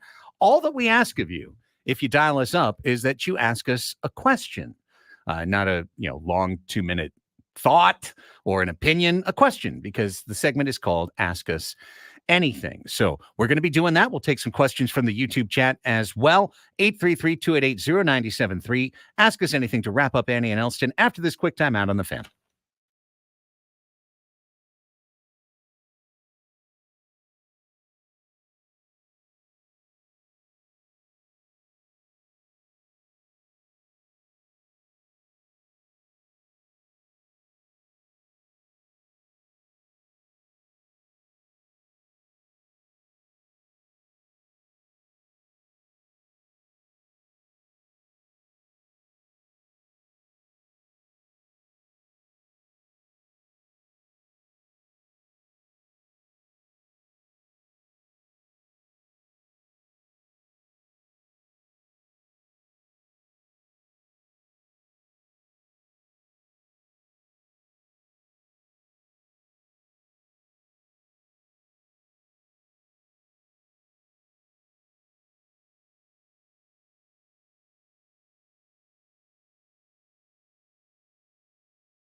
Really fun show today. I want to say thanks to the folks along the way who helped us in that effort. Danny Lee, head coach of San Diego Legion. Don't forget Legion Saturday night at Snapdragon Stadium against Rugby Football Club Los Angeles. Also thanks to Chris Healy, El Rubio, CEO of the Longhairs. Their event, their charity event, the Great Cut 2024, taking place at the Broadway Pier all day, all night on Saturday, 8:30 a.m. to 10 p.m. They're trying to set the Guinness World Record for the most hair collected in a 24-hour period, which is going to be donated to the charity Children with Hair Loss, creating essentially free wigs, free hair prosthetics for kids who, whether it's cancer treatment or alopecia or something else, wind up follically challenged, like us middle-aged men wind up as well. So great charitable event at the Broadway Pier this Saturday. You could even go to that in the morning and enjoy that and help donate, and then head out to the Legion match a little bit later that evening at Snapdragon Stadium. Also, thanks to Sam Levitt, just grinding it out. The ultimate grinder, Sam Levitt. He's at almost the end of his long watch in Peoria. It's going to be like somebody up on the wall, and now my watch has ended. He'll toss aside his sword and trudge back to San Diego. All right, we've got about 10 minutes left in the show, just a little bit less. If you'd like to dial us up, 833-288-0973. We've got one caller on hold for a little segment we call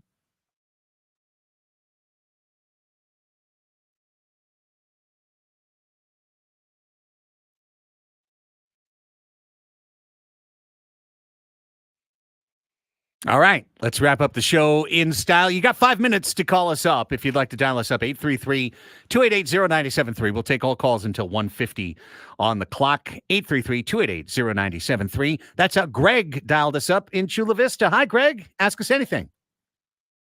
Hey, how's it going? Going great, mate. I'll even give you another chance to ask us something. So I was wondering if you guys have ever played disc golf and what you think of it, even if you haven't. Excellent question, Greg in Chula Vista. Oddly specific. And I am here to tell you that I love disc golf. And in fact, until 3 years ago, it was the only golf I played. Back when I was in my 20s, Braden, living in Bankers Hill, very close to Morley Field, the great Morley Field. And me and my radio buddy, Ernie Martinez, who worked across the street for a very long time, me and Ernie lived about 2 blocks from each other in separate apartment buildings. And I'd say 4 or 5 times a week back in the mid-late 90s, we would be out at Morley Field every morning playing around. And Ernie had a good arm and I had a noodle arm, complete noodle arm. But nonetheless, incredible place, great fun, great memories. We even did one time like a Southern California road trip where we went up, played a course in Irvine, played a course in Long Beach, came down. Like, I love disc golf, and I think it's cool culture and a lot of fun. How about you? Yeah, disc golf is cool. I've only done it one time. I did it in Colorado. I was out there for my sister was in a all-star tournament for softball, and on the days off, me, a couple of the brothers and the dads went frisbee or disc golf on a nice course out in Colorado. So in Fort Collins, it was pretty cool. So I'm gonna have to get back out there and do it. I know I have some friends that do it all the time. They really love it, but pretty cool. I still have my frisbees and my frisbee bag in the garage. I'd have to take it out somewhere, but ball and stick golf has taken over my life, and I do love ball and stick golf. But disc golf still holds a special place in my heart. I know Monty, Alex Pena from our Padres Hot Tub Discord just went out, and I'd love to go out with the boys and throw the disc around a little bit. Like you have like a putting disc that's got a wider rim. Yeah, I only had one disc the whole time because we just bought discs there and wanted to try it. Yeah. So, but yes, I have. They got your bag of clubs and your bag of discs. You do. It's really, 100%. It's a lot of fun. Now, I was never good enough to actually make any of those frisbees do something dramatically different to what they're supposed to do. Right. That would actually justify that I bought the 8 frisbees instead of like 1 frisbee. But it's one of those mental things. Like you think you're throwing it different because you spent $18 on another hunk of plastic. It's all right. Oscar in Camp Pendleton. is next up. 833-288-0973 is our number. Oscar, welcome to the show. Ask us anything. Love your show. Appreciate it, brother. Hey, give a shout out to the Aztecs. Good luck this weekend. Absolutely. So It's got to get a better phone. Call us back, Oscar. We lost you there, mate. Think you're going through a tunnel or up the 15 where that big bridge is, where everyone gets knocked out. Oh, I know. John asks, where will the Oakland A's play home games this season? Well, that's a specific question. The Coliseum. Oakland. At the Coliseum this year. It's the next 3 years that are up in the air. Matt Schwartz says, great way to bring the kids along, too, and not worry about clocking one in your backswing. They love climbing the trees. It's a good call.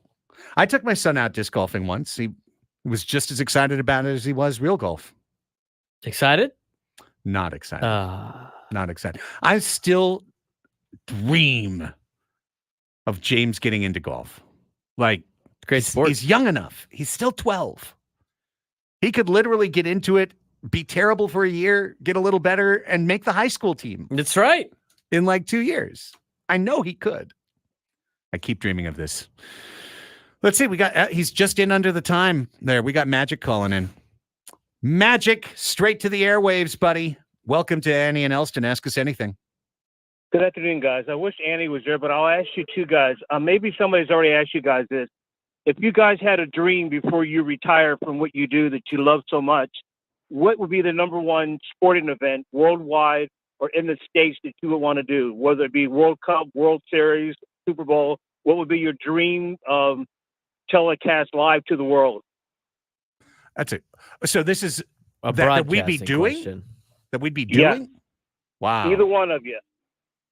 Well, I'll answer that really simply, Magic. When I was 16, I wanted to be a play-by-play announcer. I've gotten to be a play-by-play announcer throughout my adult professional life. But if I could call a Padres game in the World Series, I mean, I'm not pushing Jesse or Don to the side, but like you're talking about dreams, call a Padres game in the World Series, that would be the ultimate. Yeah, I feel like doing your favorite sport and your favorite team is kind of cliche. I would say like being the main broadcaster of the Masters because it kills two birds with one stone. Being able to be at Augusta and calling the Masters would be pretty cool. That'd be great. And I mean, listen, he threw World Cup in there. Could you imagine? Or like the Olympics in general would be pretty cool. Oh, I like that C20 Moreno. I'd love to call a Stanley Cup final. I mean, I really enjoyed calling hockey. Hockey's fun. I think it's the single hardest sport to do. Play-by-play. It's so quick, especially if you're doing like radio version of it. Yeah. So just the idea to be able to take that to the highest level, that's a great call. The NHL. I like that. Here's a question for you. What about your adult self would surprise your teenage self? It's interesting. What I'm doing right now? Yeah, your teenage self wouldn't believe it? Probably not. How far, like what teen, like are we talking like late teens, mid-teen? Like we talking? Oh, I don't know. I mean, probably 19-year-old you was just 9 years ago. So right. To tell 10, it's almost 10 years ago now. But Yeah, to almost. tell like 17 or 18-year-old me that you'd be doing shows on the Padres flagship, now it'd be really weird to tell teenager self that with our station numbers. But that being said, to have my own show on the weekends and to be on air and some of the things I have accomplished, like hosting Padres pre and post and doing play-by-play for a lot of local teams, that's probably would surprise my teenager self. I think I would surprise my teenage self by telling myself that I became a parent. I don't think when I was growing up, didn't have any interest in having kids? I didn't have very much interest in having kids. Were you against it or just kind of like indifferent? No, it was more of I really did think that my career could take me into a position where it would be very difficult, where I could be traveling. But you weren't a lot, like et cetera. against it. I wasn't like I hate kids and I don't want to have a kid. It was more of like I just don't even see myself as a parent. Right. And I'm sure most people don't. I would imagine most teenagers probably don't. Right. I mean, I hope so. I hope so, right? If so, it's a little, but yeah, I'll go with that. I mean, I could also just stay on the theme of the show and tell my teenage self, just show a picture of my hair. Oh, God. Like, surprise. But it wasn't a surprise. I actually was thinking about this, Braden. Like, when I was like 15, maybe 14 or 15, I can never forget it. It's embedded in my mind. My mom saying something like, well, you've got a real high forehead, honey. So I think, you may lose your hair when you get a little bit older, and it's okay. Oh man, that's not good. And it scarred me so much. I think I literally, as I watched that picture, Braden, I think I grew out my hair when I was a teenager, literally in response to that comment. Like, lose my hair. Look at all this. You better enjoy it now. Right? Might as well enjoy it. Thank you to everyone for your questions. Appreciate it. 833-288-0973. Thanks for those who chimed in on YouTube as well. Thanks to Danny Lee, Chris Healy, Sam Levitt, and to you, Braden. Great job today. Thanks, Craig. Good day today. Annie's back tomorrow. Pizza tomorrow. Yeah, 97.3 Roundtable tomorrow at 10. Annie and Elsten, 11 to 2. Can't wait to be there. We'll talk to you then. Gwen and Chris is next right here on San Diego's #1 sports station, The Fan.